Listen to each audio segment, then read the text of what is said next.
Good morning everyone. आज की जो हमारी मीटिंग का सेशन है बहुत ही इम्पोर्टेंट है। तो जिसमें डॉक्टर की भूमिका क्या हो सकती है इसके विषय में हम इस जानकारी को थोड़ा एक्सपेंड करेंगे। क्या रोल हो सकते हैं, ये उन सभी डॉक्टर्स के लिए भी है, बच्चों के लिए भी है, पेशेंट्स के लिए भी है और फैमिलीज के लिए भी है। तो मैं बुलाना चाहूंगा अमृता को, जो एक टाइप 1 स्टूडेंट्स है वाईडीएफ के साथ। तो she start introduction. Yes Amrita. Thank you sir. Hello everyone. योग ध्यान फाउंडेशन की सेकंड संडे की जूम मीटिंग में आप सभी का हार्दिक स्वागत है। आज की हमारी जूम मीटिंग का टॉपिक है a doctor role in psycho social wellbeing of people living with T1D। T1D लोगों के मनोसामाजिक कल्याण में एक डॉक्टर की भूमिका। तो आज की हमारी टाइप 1 डायबिटिक हीरो हैं डॉक्टर प्रियंका के बॉन्डेर। आज के हमारे स्पीकर हैं डॉक्टर अर्चना शारदा। और आज के हमारे पैनलिस्ट में हैं doctor Jyoti Kakkar and doctor Srishti Puri. आज के हमारे ऑर्गेनाइजर्स हैं doctor Anil Kumar Vedwal, doctor Anju Virmani and miss Ishika. आज के हमारे वोट ऑफ थैंक्स में हमारा साथ देंगी मिस हिमानी। और आज के हमारे मॉडरेटर्स में हैं मिस्टर जितेश वाधवा एंड अमृता रूपानी। तो मैं इनके बारे में बता दूं, ये हमारे वाईडीएफ के ट्रस्टीज हैं। 1985 में इन्होंने योग ध्यान फाउंडेशन की नींव रखी थी, Mr Rummy Chhabra ji and Mrs Bindiya Chhabra ji. तो मैं इनका बहुत बहुत थैंक्स करना चाहूंगी। Next slide please. तो जो आज के हमारे स्पीकर हैं इनकी जर्नी के विषय में तो हम आपसे सुनेंगे ही, पर इतना कहिए कि अगर जो बचपन में हमारी जिद होती है ना, वो जिद बहुत जरूरी हो जाती है एक बच्चे के लिए। अगर वो सही डायरेक्शन में है और उनके पेरेंट्स उस जिद को एक सही डायरेक्शन में ले जाएं तो हो सकता है भविष्य में वो काफी लोगों के काम आए। लेकिन ऐसी जिद अगर हमारे साथ चलती रहती है और हम अपने प्लेटफॉर्म खुद ही चुन लेते हैं और समझ लेते हैं कि हमारा मकसद क्या है, हमारा पर्पस क्या है लाइफ के प्रति, तो इस तरीके की उड़ान हमारे जीवन में आती है कि दुनिया देखती है। और वो ही उड़ान हमारे साथ लेके आ रहे हैं डॉक्टर अर्चना शारदा मैम, जिनको काफी अपॉर्चुनिटी के बाद भी उन्होंने देखा कि क्या नीड है, क्या करना है उनको लाइफ में। ना दाएं देखा ना बाएं देखा और एक छोटे से गांव से उन्होंने अपनी जर्नी स्टार्ट की और उनका भविष्य देखा और भविष्य में आने वाली सारी अड़चनों को किस तरीके से मोबिलाइज किया जा सकता है, साइड किया जा सकता है और उनके लिए अच्छे सही रास्ते बनाए जा सकते हैं। तो आज हम सुनेंगे डॉक्टर अर्चना शारदा मैम को एज ए स्पीकर, जो एक बहुत ही इंपॉर्टेंट रोल ऑफ डॉक्टर्स का लेके आ रहे हैं टाइप 1 डायबिटीज की लाइफ में। तो इससे पहले हम चलते हैं हमारे एक डायबिटीज आज के जो हीरो हैं, T1 hero of the month अगस्त की, डॉक्टर प्रियंका खरबरी बॉन्द्रे बॉन्देर। तो जहाँ 12 साल उम्र एक ऐसी उम्र होती है जिसके अंदर बच्चा ये भी समझ लेता है कि उसका बचपना धीरे धीरे पीछे जा रहा है और आने वाले टाइम पे एक लंबी एडोलसेंट एज ऐसी आ रही है जिसमें उसको अपनी लाइफ में कई फैसले लेने होते हैं। और जब पता चले कि ऐसी सिचुएशन में एक डायबिटीज का हो जाना और चारों तरफ से ये सुनने को मिलना कि ये लाइफ टाइम हमारे साथ रहेगी और हमें ऐसे ही अपनी लाइन को चलाना है, तो बहुत डिफिकल्ट हो जाता है स्टैंड होना, खड़े होना। लेकिन इसके बाद भी उनको क्या क्या कठिनाइयां आई, कहाँ पे उनको सपोर्ट मिला, कैसे वो आगे बढ़े और आज एक ऐसे मुकाम पे हैं कि अपनी एक as a doctor, Ayurvedic doctor, वो दुनिया की सेवा कर रहे हैं। अपने उन्होंने हॉबीज को साथ में रखा। तो हम चलते हैं ऐसे हीरो को सुनने के लिए जो सभी के लिए एक इंस्पिरेशन है, एक मोटिवेशनल उनकी जर्नी रही है। तो डॉक्टर प्रियंका जी, बहुत बहुत स्वागत है आपका। Thank you sir. Hello everyone, मैं हूँ डॉक्टर प्रियंका बोंद्रे। सबसे पहले तो मैं अनिल सर, योगा ध्यान फाउंडेशन और अर्चना मैम को थैंक यू बोलना चाहती हूँ कि आपने मुझे अपॉर्चुनिटी दी। ये मेरा सौभाग्य है कि आज मैं आप सबके सामने मेरी जर्नी बताने का मुझे मौका। तो thank you. Resources, motivation, education ना के बराबर है। ऐसे ही महाराष्ट्र का एक गांव है परभनी डिस्ट्रिक्ट में, करम नाम है हमारे गांव का, एक छोटा सा गांव है। वहां से मैं आई हूँ। हमारे घर में मेरे पापा खेती करते हैं और मेरी आई स्कूल में जो मिड डे मील बनाने का काम करती है। हम 5 बहनें हैं, मैं 3rd नंबर की हूँ। और मेरी जो दोनों बड़ी बहनें हैं उनकी शादी हो गई है, और मेरी 2 छोटी बहनें हैं। हमारा गांव छोटा है, तो स्कूल भी 7वीं कक्षा तक ही है हमारे गांव में। सॉरी, मेरी हिंदी उतनी अच्छी नहीं है, और मैं हिंदी में पहली बार बात कर रही हूँ, तो थोड़ा सा इधर उधर हो जाएगा। कोई बात नहीं, तो बहुत मेरा अच्छा लग रहा है। हम मिक्स भी थोड़ा थोड़ा बोल सकते हैं। जी सर। तो मेरी स्कूल 7वीं कक्षा तक स्कूल तो गांव में ही हुई। तभी मैं जब 5वीं कक्षा में थी तो मुझे डायबिटीज हुई थी। हमारा गांव छोटा है, हमें हॉस्पिटल में भी पास के सिटी में जाना पड़ता है। तब जब डायग्नोस हुई तब मेरी तबीयत बहुत खराब हो गई थी। मेरे पापा ऐसे मुझे गोदी में उठा के हॉस्पिटल में लेके गए थे। लेकिन वहाँ पे पास परली सिटी है, तो वहाँ पे कोई भी डॉक्टर मुझे लेने को तैयार नहीं था। शुगर है सुन के ही वो लेते नहीं थे, मतलब एडमिट करके ले नहीं रहे थे। तो फिर बहुत डॉक्टर के पास जाने के बाद मेरे मामा जी ने बोला कि गवर्नमेंट हॉस्पिटल चले जाओ। तो फिर गवर्नमेंट हॉस्पिटल में जाके उधर मुझे एडमिट किया। उधर 15 दिन तो एडमिट करके लिया। और वहां से मुझे मिक्सड इंसुलिन स्टार्ट किया। 2010 में मुझे डायबिटीज हुई थी। तब से 2010 से 2018 तक मैं मिक्सड इंसुलिन पे ही थी। और मुझे कुछ भी नॉलेज नहीं था कि कैसे डायबिटीज मैनेज करना है, शुगर कैसे मैनेज करनी है। लेकिन बस 2 टाइम इंसुलिन लेती थी मैं, सुबह और शाम, और अपना अपना काम करती थी। जब डायग्नोस हुई तब तो मैं 1-2 मंथ तो स्कूल में ही नहीं गई थी। फिर से स्कूल स्टार्ट किया। 7वीं कक्षा तक गांव में ही पढ़ाई हो गई मेरी। फिर हमारे गांव में स्कूल नहीं था, तो पास के गांव में स्कूल था 10th स्टैंडर्ड तक, तो वहां पे मैंने पढ़ाई की। और आने जाने को उधर बस नहीं थी। ऑटो को तो पैसे ज्यादा लगते थे, तो हम वो अफोर्ड नहीं कर सकते थे तब के टाइम में। तो मैं 8वीं कक्षा और 9वीं कक्षा में मैं 3 किलोमीटर जाना और आना पैदल करती थी, क्योंकि मुझे पढ़ना था। और फिर 10वीं कक्षा में मुझे मेरे पापा ने सेकेंड हैंड साइकिल ला के दी, और मैं साइकिल पे जाती आती थी। 10वीं कक्षा में जब से मुझे डायबिटीज हुई, 10वीं कक्षा तक मैं बहुत बार हॉस्पिटलाइज हुई, कीटोसिस में भी गई थी। तो जब जब मैं हॉस्पिटल में एडमिट होती थी, तो उधर के डॉक्टर को, नर्सेस को देखती थी मैं। तो तभी ठान लिया था मैंने कि मुझे डॉक्टर ही बनना है। फिर मैं स्कूल में मेरे हेडमास्टर और टीचर्स थे, उन्होंने मुझे बहुत गाइड किया। उन्होंने बताया कि अगर डॉक्टर बनना है तो क्या पढ़ाई करनी पड़ेगी, कहाँ पे जाना पड़ेगा। लातूर शहर है, वहाँ पे नीट के क्लासेस होते हैं, वहाँ पे जाने को बोला था। तब मैंने 10वीं कक्षा में बहुत पढ़ाई की, और 2016 की पासिंग हूँ मैं। तो नहीं, 15 की। तो मुझे तब 90% आए थे, मैं मेरे स्कूल में सेकेंड टॉपर थी। और हमारे गांव में तो मैं पहली लड़की थी जो गांव में रह के उतना परसेंटेज ला पाई थी। अ, तब तक हुआ सब। लेकिन आगे की पढ़ाई के लिए मुझे बाहर जाना था। हमारा छोटा सा घर है, घर में हमारा ही खर्चा कर पाते हैं, खाने पीना सब तो वही बहुत था। और उस कंडीशन में मुझे पढ़ना था आगे। तो मैंने घर में बोला कि मुझे पढ़ना है, मुझे डॉक्टर बनना है।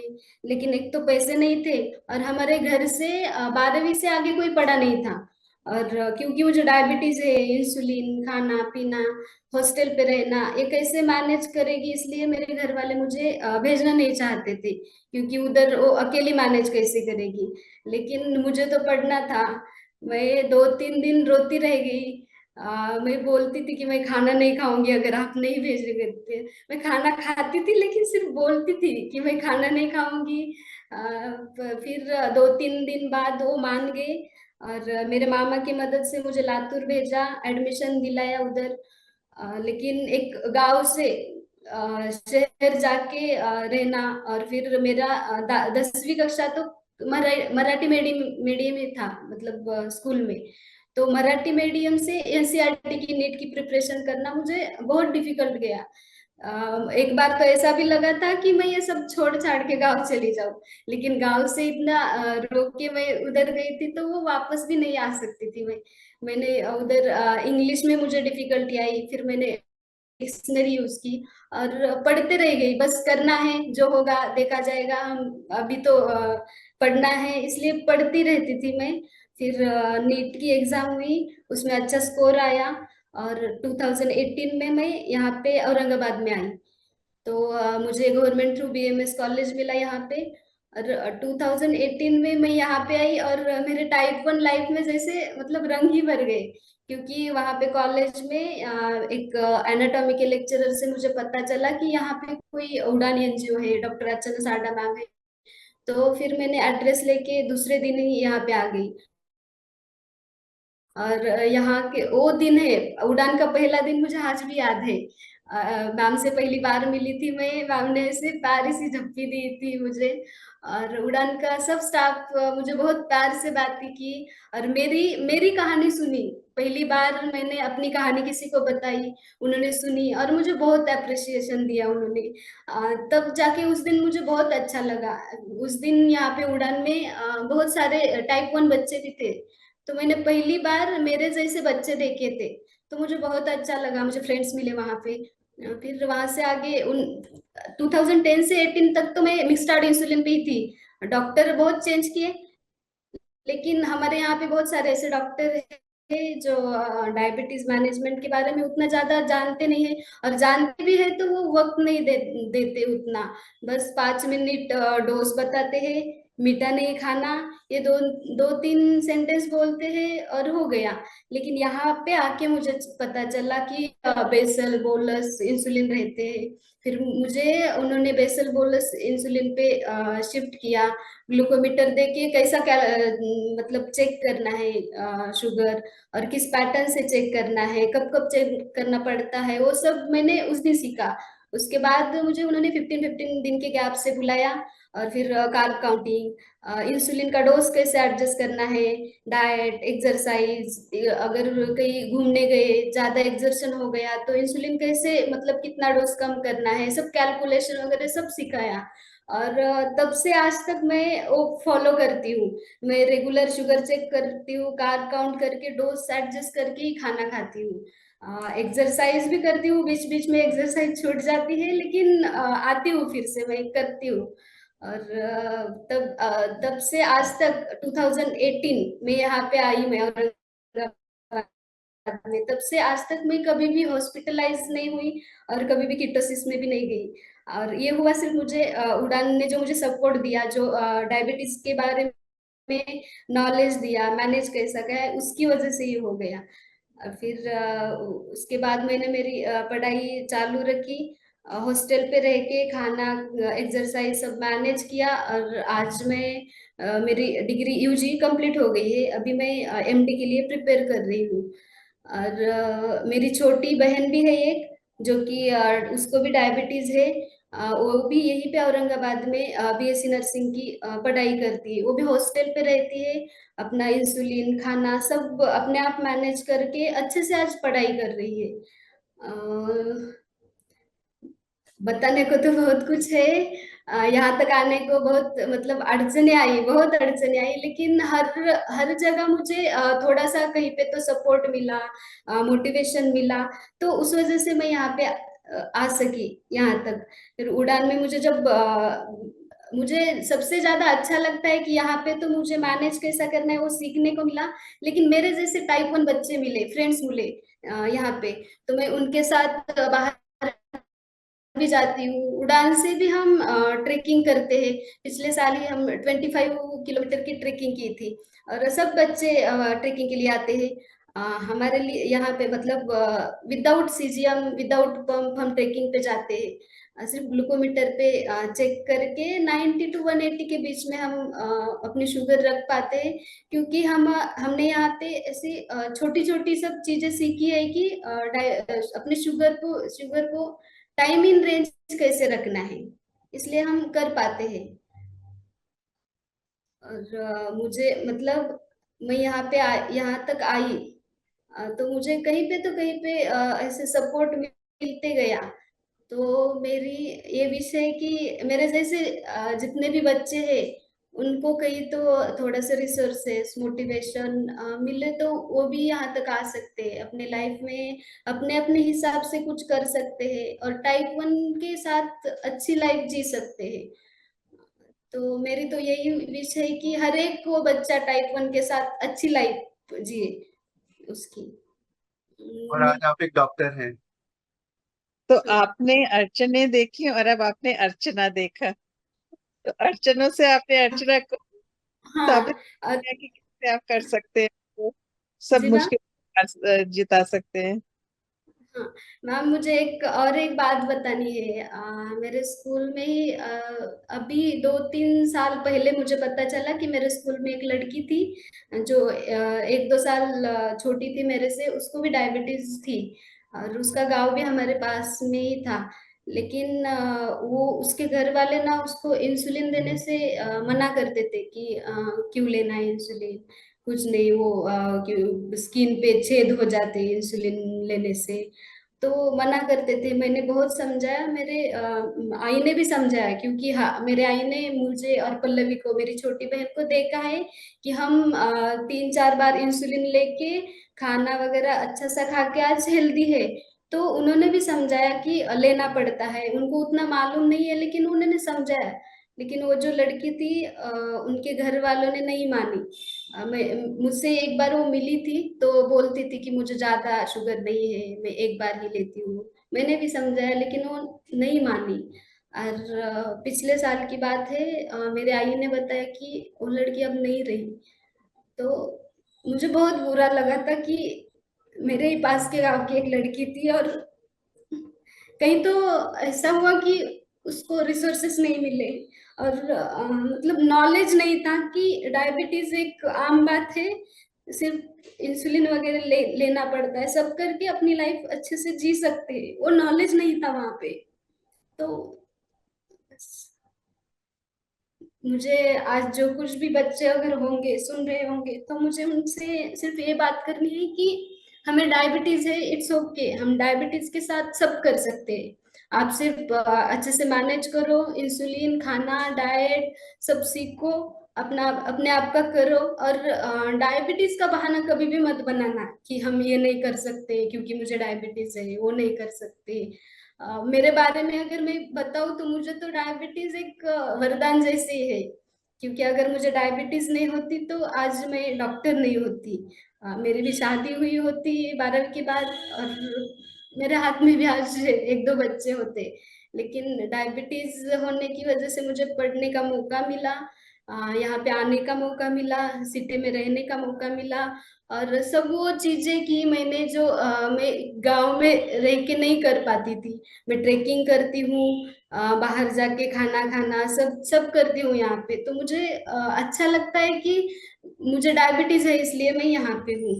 अगर डायबिटीज नहीं होती तो कहीं पे गांव पे मैं घर में बैठी होती। तो डायबिटीज का बहाना मत बनाओ।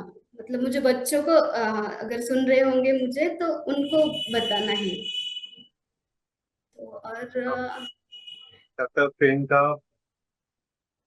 बहुत अच्छा लग रहा है आपको सुनते ही रहना, क्योंकि आप हर एक शब्द में एक ऐसा माइलस्टोन क्रिएट कर रहे हैं जो कि वाकई कहीं ना कहीं एक बताता भी एक कमी को।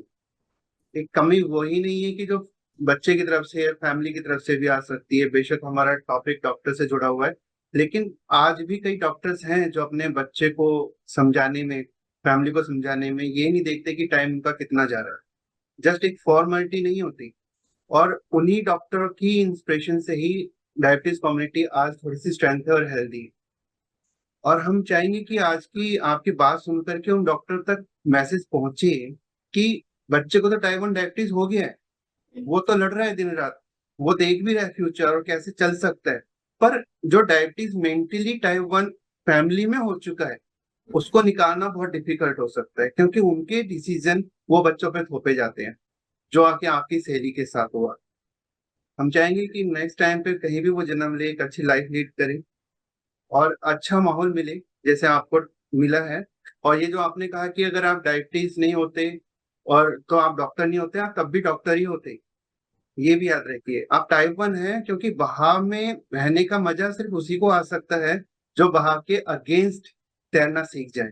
आपकी लाइफ में जो अगेंस्ट बहाव था ना टाइप 1 का, उसके अगेंस्ट में आप लड़े हो, चले हो, इसीलिए आज की लाइफ आपको इंजॉयबल लग रही है। और एज ए डॉक्टर बहुत बहुत शुक्रिया डॉक्टर प्रियंका, आपकी वाकई जर्नी बहुत इंस्पिरेशन थी।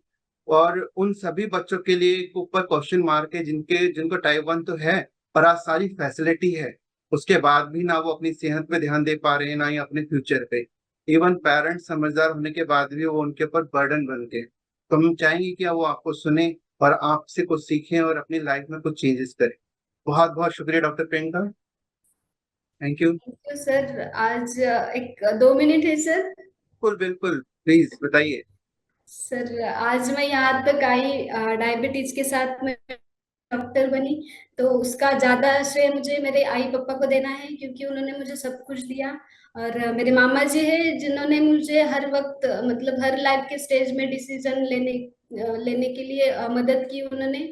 और मुझे सबसे ज्यादा आज मौका मिला है तो उड़ान एनजीओ को और डॉक्टर अर्चना साडा मैम को थैंक यू बोलना है, क्योंकि मेरे लाइफ में टाइप 1 लाइफ में उनकी वजह से रंग भरे हैं। और मैं आज यहाँ पे हेल्दी आपके सामने बात कर पा रही हूँ।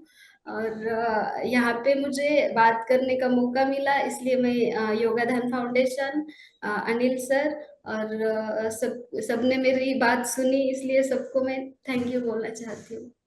Thank you doctor ma'am, Priyanka. आपसे एक रिक्वेस्ट है यस कि मैम। अगर आप टाइम स्पेयर कर सके तो अभी हमारे साथ बने रहिए, क्योंकि आपके जी एक एक मैम। शब्द में बहुत ज्यादा ताकत है।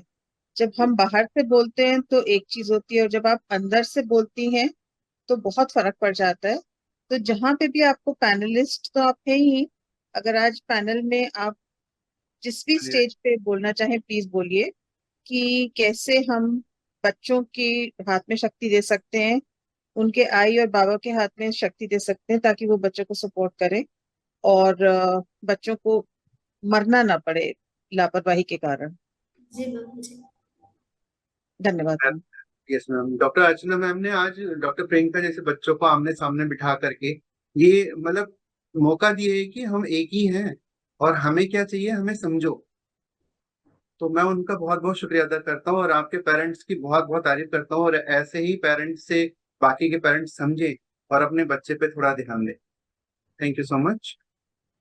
तो हम चलते हैं, आज के हमारे जो स्पीकर हैं डॉक्टर अर्चना मैम, जिन्होंने ऐसे बच्चों को काफी नजदीक से देखा है और देखा है कि बच्चे को समझाना बड़ा इजी हो जाता है, लेकिन बच्चों की फैमिली, बच्चों के रिलेटिव्स, उनके साथ लड़ना बहुत डिफिकल्ट होता है। और कैसे कैसे उन्होंने इस जर्नी में अपने इतने सालों में कितने बच्चों के कैरियर बनाए हैं। हम काफी बच्चों से मिला हूं जो आज अच्छी अच्छी पोस्ट पर हैं। उनके पीछे जो स्ट्रेंथ होती है वो एक डॉक्टर, एक फैमिली की रहती है। मैं ऐसे सभी डॉक्टर का शुक्रिया अदा करता हूँ। मेरे को ऐसा लगता है कि डॉक्टर अर्चना मैम, डॉक्टर अंजू इरमानी और डॉक्टर प्रियंका ये ऐसे परिजात के पेड़ नहीं है, पौधे हैं जो चलते फिरते हैं, जिनके फूल जब गिरते हैं तो हर जगह महक अपनी बना के छोड़ते हैं। तो ऐसे ही डॉक्टर हमें पूरी जगह चाहिए, हर जगह चाहिए, चाहे वो इंडिया है या बाहर। Thank you so much and बहुत बहुत स्वागत है डॉक्टर अर्चना मैम का। Yes ma'am. Thank you. Thank you, Anilji. Thank you, Anju ma'am, the entire Yogdan team, Kakar ma'am. Priyanka, मुझे तो मेरा आने का क्या कहेंगे, मेरे 25 साल का इनाम आपकी बातें सुन के ही मिल गया। Because just listening to her, क्योंकि मैंने ये सब नहीं सुना है कभी, एंड वो बोल रही थी मैं बोल नहीं पाऊंगी, Hindi is a issue, it's a first time. I said you be you, आप जो हो वो ही आप रहो, बस that's all we want. And she was herself and that was so beautiful. Thank you Priyanka.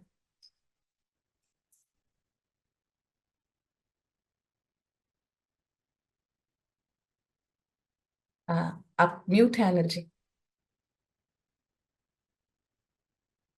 तो डॉक्टर अर्चना मैम, आप सुनना चाहेंगे कि किस तरीके से एक डॉक्टर का रोल बच्चों की लाइफ में, मनोविज्ञान में, सामाजिक अवस्था को स्ट्रेंथ ही बनाए रखने के लिए और आगे बढ़ने के लिए क्या जरूरी है। आपका बहुत बहुत स्वागत है स्पीकर। Thank you ma'am. मैं शेयर करती हूँ। हाँ जी, I'll just share.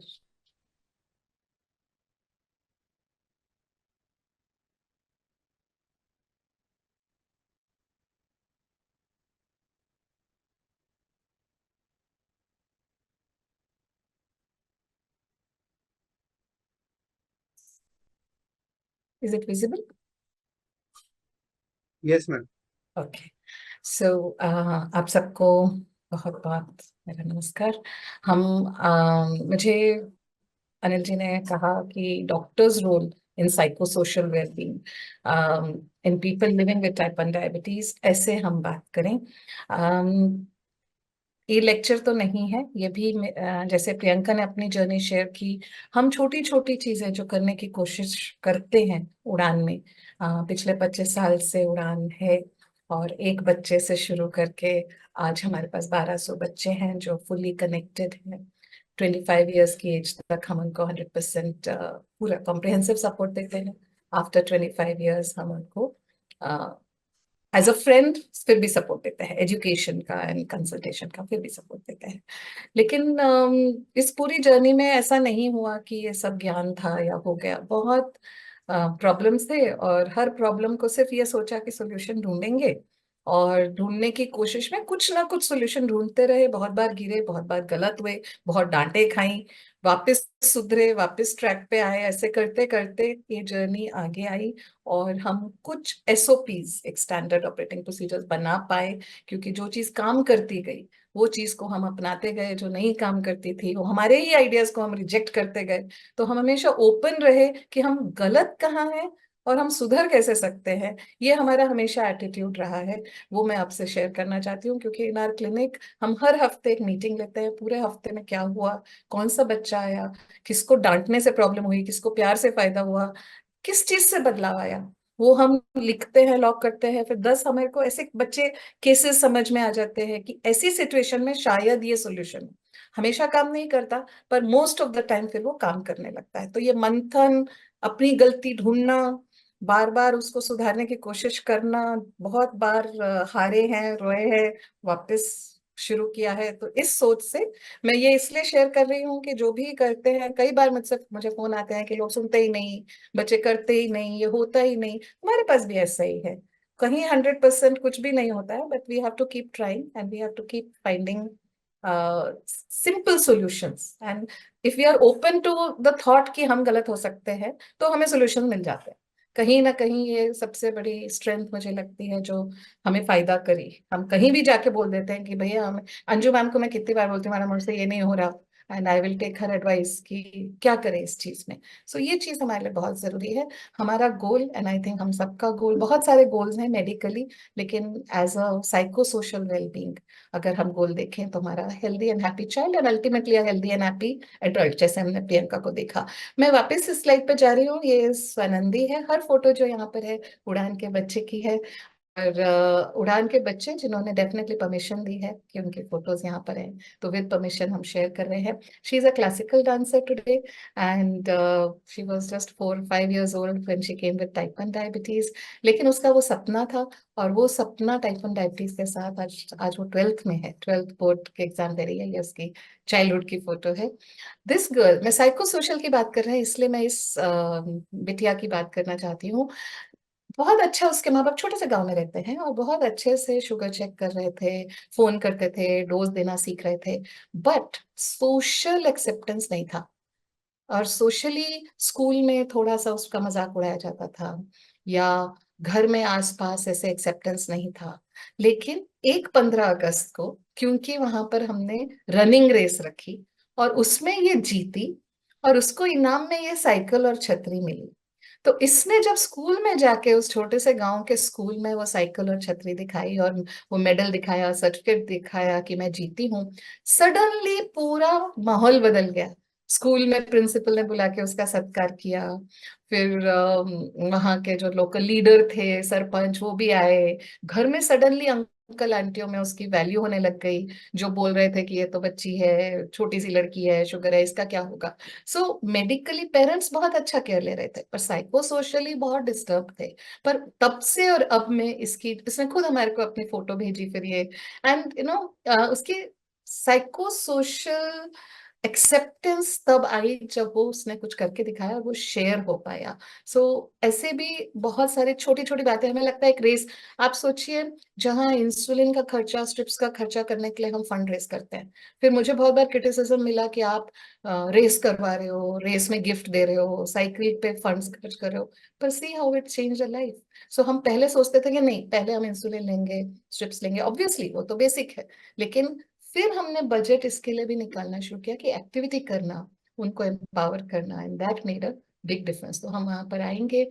लेकिन फॉर डॉक्टर्स, क्योंकि आपने मुझे डॉक्टर्स के लिए कहा है, इसलिए मैं डॉक्टर्स एंड एजुकेटर्स के लिए कह रही हूँ कि पहले उन जूतों में, उन शूज में अपने आप को स्टेप करना बहुत जरूरी है। बहुत आसान है बोलना कि मैं बहुत बार सुनती हूँ कि तुम्हें इंसुलिन भी मिल रहा है, या तुम्हारे पास पंप है, सीजीएमएस है, ये है, वो है, तुम्हें करने में क्या प्रॉब्लम है। पर ये इतना आसान नहीं है। 5 इंसुलिन इंजेक्शन अ डे, एसएमपीजी करना, रिमेम्बरिंग टू चेक। हमने एक वर्कशॉप किया था जिसमें हम एज डॉक्टर्स पूरे 15 दिन we lived as a type 1। So I used to keep a log. I used to check my sugars. I used to inject myself in normal salines. Try to remember the time. कभी मैं post मील का time भूल जाती थी, कभी pre मील भूल जाती थी, कभी कुछ ना कुछ मिस होता था। लेकिन 15 दिन में वो होने लगा ठीक से, मुझसे खुद से। एंड मुझे ये भी समझ में आया कि प्रॉब्लम नहीं है। तो दोनों चीजें समझ में आई कि शुरुआत में प्रॉब्लम होती है, और करते रहने से बिल्कुल आसान हो जाता है ना, प्रिक दुखता है, it becomes a habit and it's very easy. So अब मैं बच्चों को बहुत कॉन्फिडेंटली बता पाती हूँ कि यस, स्टार्टिंग ट्रबल जरूर होगा, but it can be easily done because I tried it. So I recommend that to everyone who is working in that space कि एक बार खुद करके देखो। फिर फर्स्ट हैंड एक्सपीरियंस से बात करने में बहुत अच्छा कनेक्शन बनता है जिसको आप बता रहे हैं। क्योंकि खाना सही समय पे खाना है, फिर प्लेट की काप काउंटिंग करनी है, कैलकुलेट करना है। अभी तो लकीली बहुत सारे ऐप्स है, पहले तो पूरा आईसीआर ऐसे बना के करना पड़ता है। समझना तो फिर भी पड़ता है, ऐसा नहीं है कि आप ऐप सिर्फ यूज कर लेंगे, नॉलेज तो वो भी चाहिए।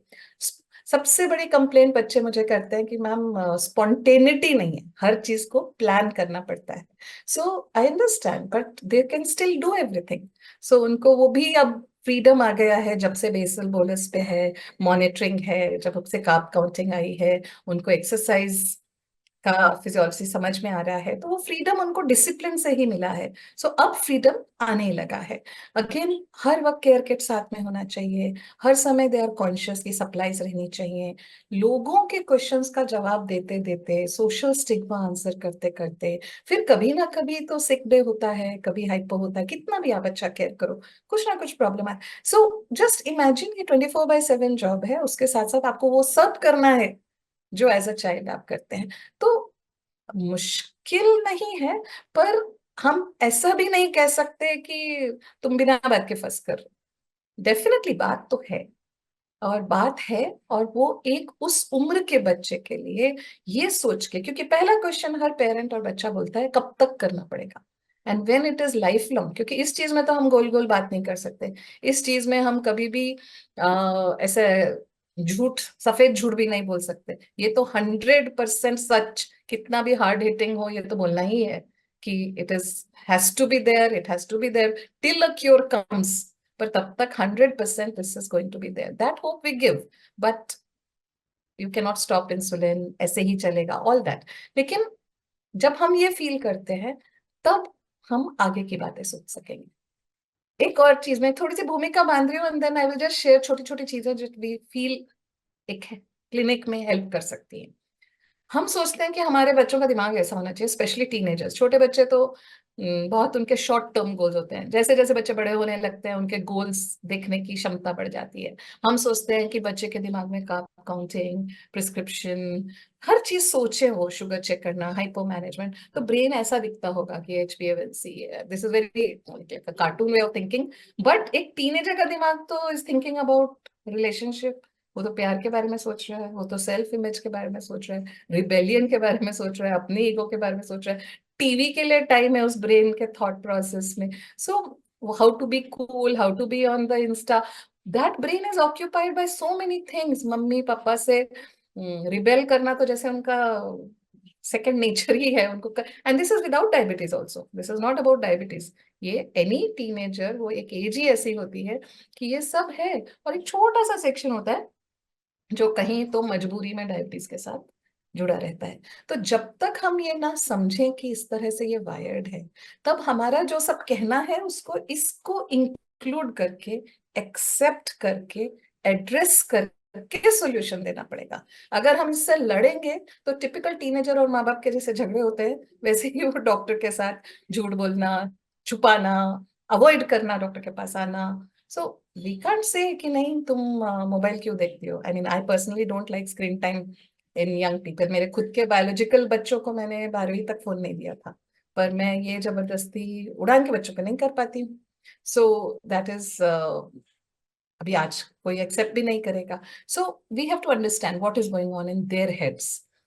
ये तो जस्ट टू अंडरस्टैंड कि क्यों ये इतना सिंपल नहीं है। क्योंकि जब हम चाहे मेंटल हेल्थ की बात करें, चाहे उसके बिना तो आउटकम्स ही नहीं होंगे। जब हमने उड़ान शुरू की थी तब हमने पहले इंसुलिन के लिए पैसे जमा किए, फिर स्ट्रिप्स के लिए किए, फिर हमको लगा एजुकेशन देना जरूरी है, ये देख, फिर हमको बहुत सारे एक एक चीज, स्टोरेज, एक एक चीज बढ़ते गए। देन वी रियलाइज सब कुछ है पर बच्चे मोटिवेटेड नहीं है, गांव में जाके माता पिता मोटिवेटेड नहीं है। फाइनली हमें उड़ान में रिजल्ट 7 साल के बाद आने शुरू हुए, जब हमने पूरी मोटिवेशनल एक्टिविटी शुरू की। हमने क्लब्स बनाए, dance clubs, cricket club, trekking club, हमने छोटे छोटे पीयर ग्रुप्स एक्टिविटी शुरू की। सो मेडिकल ट्रीटमेंट परफेक्ट भी रहने के बाद, I had children who at that time, मतलब जब ये पंप आया, नया नया आया था, तब उन्होंने पंप पे थे, लेकिन they still didn't want to do it because इच्छा ही नहीं थी। So the whole family environment, the social environment, घर के हालात कैसे हैं। अभी ये बच्चे बताते, हाँ, यहाँ पर शेयर नहीं करते बहुत बार, लेकिन अब मेरे पास, मेरी टीम में बच्चे हैं जिनके फादर अल्कोहलिक है, रोज मारते हैं, और फादर मार मार के बोलता है तू मर जा, तू क्यों जिंदा है। अब बच्चे को ये बोलना कि तुम मॉनिटर क्यों नहीं करते, डोज एडजस्ट नहीं करते, वो बच्चा या हमारे पास आके हम कितना भी मोटिवेट करें, घर जाके उसका फादर दारू पी के उसको मार मार के बोल रहा है कि तू बेकार है, तू मर जा। कितना भी रेजिलियंस आप दे दो, वो अपनी माँ को भी बचाता है और अपने फादर को भी फेस करता है, और उसके बावजूद भी अपनी डायबिटीज मैनेज करता है। तो जब तक हम उसका सोशल कंटेक्स्ट ना समझ पाए, अभी हमारे पास मजदूर पेरेंट्स हैं जिनका 4 साल का बच्चा है, उसको हम बहुत इजीली कह देते हैं कि ऐसे कैसे तुम उनको दोपहर का इंसुलिन नहीं दे रहे हो, है ना, देना ही पड़ेगा। अब बेसल बोलस पे जब हैं बच्चे, देना ही पड़ेगा। वो बोलते हैं हम 200 रुपए की दिहाड़ी पे मजदूरी करते हैं, हम सुबह खेत में जाते हैं, शाम को आते हैं, हम सुबह शाम दे सकते हैं, हम दोपहर में नहीं दे सकते। सो अल्टीमेटली हमने ऐसे भी सॉल्यूशंस निकाले हैं कि अगर आपको 200 रुपए दिहाड़ी मिलती है तो हमने एक स्कॉलरशिप शुरू की है फॉर दोज मदर्स जो दिहाड़ी पे काम करती हैं, 20 ही दिन काम मिलता है, तो उनको उतना मनी हम घर में पेपर बैग्स बनवा के दें, ताकि कि इनकम से नहीं आप लड़ सकते, पेट कैसे भरेगा। सो आपको कहीं ना कहीं कोई सोर्स ढूंढना पड़ेगा। तो बहुत सारे सॉल्यूशन हमने ढूंढे, पर जब तक हम सोशल कंटेक्स्ट को ना समझें, टू स्कोल्ड और टू इवन मोटिवेट, प्यार से भी गोदी में भी बिठा के आपने समझा दिया, पर पेट नहीं भरेगा तो वो क्या समझ में आएगा। So what ever is the problem, it need not be always poverty, it can B so many other situations. कई बार दादा दादी का सपोर्ट रहता है, कई बार नहीं रहता है। So all those things need to be understand, and then the child themselves, the beliefs, the behaviour, उनकी खुद की सेल्फ एस्टीम, वो एक बहुत बड़ा रोल प्ले करती है। So ये सारे aspects are not easy. It's a science. We have psychologists here who will tell us that this is, very well studied science, and when needed उन्हीं को handle करना होता है। लेकिन ये सब हमें as clinicians, as educators मन में रखना बहुत जरूरी है जब हम उनसे बात करें, क्योंकि हम बात कर रहे हैं कि हम क्या कर सकते हैं। हम मेडिकल केयर तो देंगे, पर हम क्या कर सकते हैं। सो मेरा पॉइंट अब ये है कि हम as doctors, as educators, medical care, so ठीक है, हमने इंसुलिन लेना सिखा दिया, हमने ग्लूकोमीटर्स दे दिए, हमने वो सब कार्ब काउंटिंग सब सिखा दिया, पर अगर मन ही नहीं करता, अगर ये स्माइल नहीं है, जो प्रियंका ने कहा मुझे कुछ बनना है, कुछ करना है और खुद की केयर लेनी है, वो वाला जज्बा नहीं है, तो सब देके भी वी हैव आवर फेलियर्स कि नहीं, सब होके भी नहीं हो पाता है। सो हम क्या कर सकते हैं। तो ये मेरी छोटे छोटे टिप्स हैं जो मेरे एक्सपीरियंस से मैं कह रही हूँ। मैंने सोचा कि ये टॉक साइंटिफिक ना रख के, ऑफ कोर्स साइंस ही है, पर अनुभव से जो शेयर कर सकती हूँ वो शेयर करूँ, क्योंकि साइंस हम पढ़ सकते हैं, everything is there in various guidelines. So मुझे ऐसा अनुभव है अभी पिछले 25 साल का कि फर्स्ट कंसल्टेशन बहुत मैटर करती है। इसलिए एजुकेशन के, डॉक्टर एजुकेशन के जितने भी प्लेटफॉर्म्स हैं और जहां भी हम होते हैं उस बारे में हम बात करने की कोशिश करते हैं। क्योंकि मैंने जानबूझ के 2 कार्टून लिए हैं, आप देखिए ऐसे बहुत सारे हमारे पास बच्चे जहां भी एडमिट हुए थे वहां से आते हैं। डीके में ज्यादातर अभी भी इस एरिया में पहली बार डीके में ही एडमिट होके वहां से रिसीव, लेकिन डॉक्टर ने उनको बताया होता है कि बहुत भयानक बीमारी है, जिंदगी भर के लिए बीमार हो, इंसुलिन के बिना मर जाओगे। How is this a way to tell? अगर शुगर कंट्रोल नहीं किया तो किडनी खराब हो जाएगी। आप फर्स्ट टाइम किसी का डायग्नोसिस हो रहा है और उनका इरादा शायद नेक है, क्योंकि उनका इरादा क्या है कि भाई ये गलती से भी इंसुलिन बंद ना कर दे। आई अंडरस्टैंड कि वो बहुत अपनी तरफ से एक नेक सोच लेके चल रहे हैं, पर दैट क्रिएट्स फियर। मतलब जो पहली बार कह दिया जाता है उसको अनराइट करना बहुत मुश्किल होता है। मैंने ऐसे फैमिलीज देखी हैं जो हर बार किडनी टेस्ट करना चाहते हैं। कहा क्यों कर रहे हो आप? नहीं नहीं, शुगर से किडनी खराब हो जाती है, क्योंकि वो पहली चीज थी जो उनको डॉक्टर ने बोला था, ओ माय गॉड इतनी हाई शुगर है, इससे तो किडनी खराब हो जाएगी। और वो सुनकर it has just gone in and they can't think of anything else. So first consultation is very important कि आपकी कंसल्टेशन कैसी हो। नेगेटिव एज अप्रोप्रिएट बात रहती है, और फर्स्ट कंसल्टेशन में तो एज अप्रोप्रिएट कुछ भी हो, अगर मेरी उम्र में भी मुझे टाइप 1 डायबिटीज डिटेक्ट हो तो नेगेटिव मोटिवेशन फर्स्ट कंसल्टेशन में तो बिल्कुल नहीं हो। ये उसके side effects, long term bad effects हमने साइकोसोशल वेलबींग पे बहुत ज्यादा देखे। So that is one very important thing. Second very important thing is language matters. I know now इसको नाम है, एक साइट है, एक पूरी बात है, पर आप खुद सोच के देखिए ना, ये सिर्फ डायबिटिक है या आई लिव विद डायबिटीज की बात नहीं है। ये छोटा सा सिमेंटिक चीज हम कह सकते हैं कि भाई ये शब्दों का खेल है, पर हम कैसे बच्चों से बात करते हैं। उड़ान में, अभी जैसे प्रियंका ने बताया, उड़ान में जब बच्चा आता है बहुत मजा आता है। जब मेरे पास 7वीं में है सपोज बच्चा, तो मैं उसे पूछती हूँ फर्स्ट टाइम आया है, तो हमने उनसे बात करते हैं, हाँ बेटा कौन से स्कूल में हो, कौन सी क्लास में हो, क्या करते हो, क्या बनना चाहते हो, फेवरेट गेम का। 5-7 मिनट हो जाते हैं, बच्चा बोलता है मैडम मुझे शुगर है। उनका हाँ हाँ ठीक है, शुगर देखेंगे, पहले ये तो बताओ तुम बनना क्या चाहते हो, हाँ तुम्हारी तो ये बड़ी अच्छी लगे। सो आई नो 5-7 मिनट्स गो, लेकिन 5-7 मिनट्स में चाहे वो लड़की हो चाहे लड़का हो, चाहे बड़े हो या छोटे, उनको लगता है मैं इंपॉर्टेंट हूँ, मैं सिर्फ शुगर नहीं हूँ, मैं इंसान हूँ और मुझे डायबिटीज है। सो आप किस तरह से उसके बारे में बात करते हैं कि डायबिटीज, आप ऑब्वियसली सभी, आजकल हम कोशिश सभी करते हैं कि हम एक हीरोज के एग्जाम्पल दें या रियल लाइफ एग्जाम्पल दें, पर हम उसको बीमारी, रोग बोलकर बात करते हैं या इंसुलिन की कमी। सो भाषा बहुत इंपॉर्टेंट है यहाँ। वो वक्त नहीं है कि भाषा, इसके ऊपर पूरे पेपर हैं, साइट है, वेबसाइट्स है, one can go through it, पर हमने देखा है कि ये भाषा से बहुत बहुत फर्क पड़ता है। एक छोटी सी बात उन डॉक्टर्स के लिए या क्लिनिक्स के लिए कि एनवायरनमेंट का बहुत फर्क पड़ता है। इसमें कुछ पैसे नहीं लगते, इसमें कोई बहुत बड़ी बात नहीं लगती, पर आपकी सोच रिफ्लेक्ट होती है। ये तो जस्ट छोटे छोटे मैंने अपने क्लिनिक के पोस्टर्स लगाए हैं। फॉर एग्जाम्पल, ये तो हाथ से बना हुआ यहाँ पर एक है कि भाई हाइट की जगह पे वो लिखा हुआ है कि मैं बढ़ रहा हूँ। तो एक अच्छा सा जिराफ है और वो बोल रहा है कि मैं बढ़ रहा हूँ। तो हाइट देखते हुए it's not a exam, it is a very nice motivational feeling कि मैं बढ़ रहा हूँ। वो बच्चे ने ड्रॉ करके लिखा था तो हमने वैसे ही लगा दिया उसको। यहाँ लिखा हुआ है आई लव माई सेल्फ, वहां लिखा हुआ है कि this is my safe space. ये जैसे ही वो एंटर होते हैं तो हमारे क्लिनिक के बाहर it is a safe space.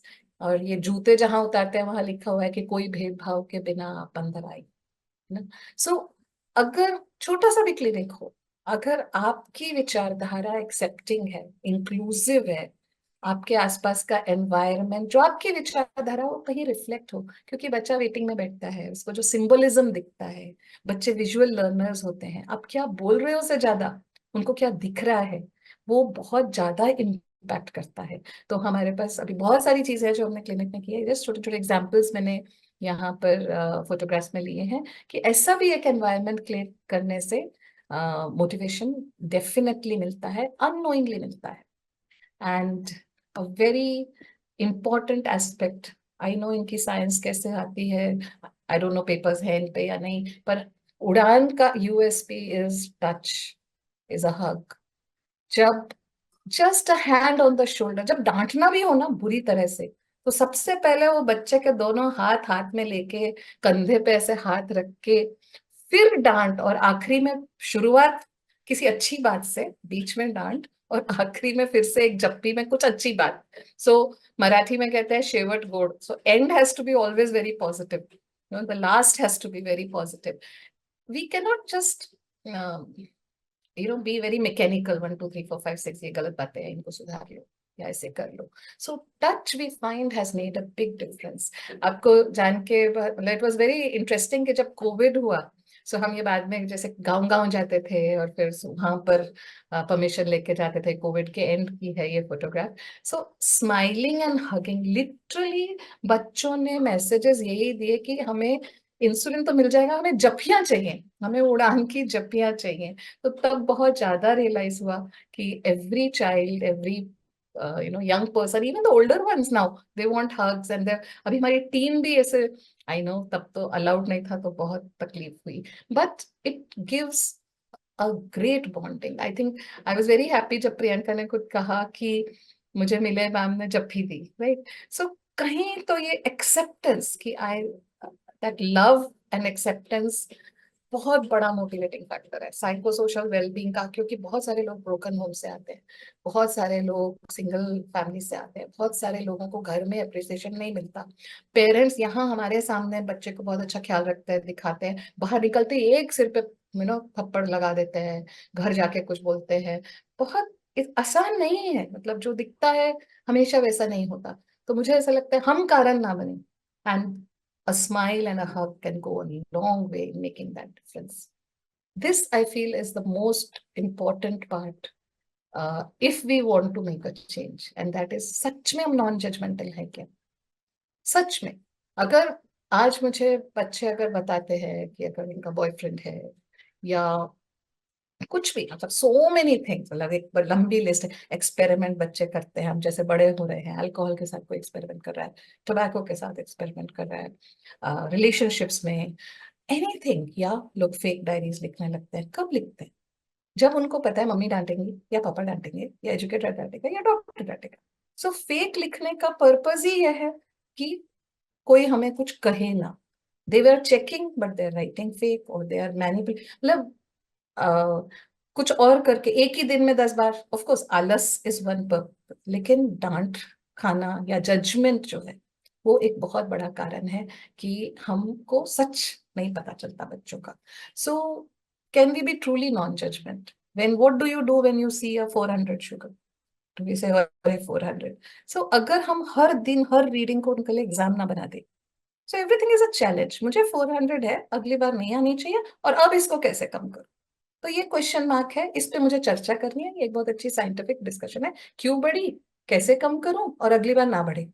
ये 3 स्टेप्स में मुझे उस चीज से बात करनी है। पर टिपिकल पेरेंट क्या खाया था स्कूल में? चॉकलेट खाई होगी, केक खाया होगा, क्या किया, समथिंग लाइक दैट। मतलब मैंने बहुत सारे लोगों से बात की, बहुत सारी चीजों को ऑब्जर्व किया, बच्चों से पूछा, तो सिर्फ शुगर ही नहीं, हर चीज में हम जजमेंटल हैं। और एक बच्चा इतनी चीजें में जज होता है, मतलब जूते कहाँ रखे, कपड़े कैसे पहने, बाल कैसे हैं, दिख कैसे रहा है, पढ़ाई कितनी रखे, लाइट ऑफ की कि नहीं, टीवी कितना देखा, फोन कितना, कि जब तक वो डायबिटीज केयर तक आता है तब तक वो बोलता है बस ये नहीं मैं कर रहा, बस हो गया, आपने ऑलरेडी मुझे 25 चीजों पे ना बोल चुके हो, 25 चीजों पे डांट चुके हो। So can we be truly accepting and non judgemental is something we have to think about. अगर कोई बोला मुझे नहीं करना है, तो can we still be nice, can we still give a hug, can we still accept it कि इसको नहीं करना, and then find a solution. Of course we have to find a solution. A very big tool in making that happen is a peer group.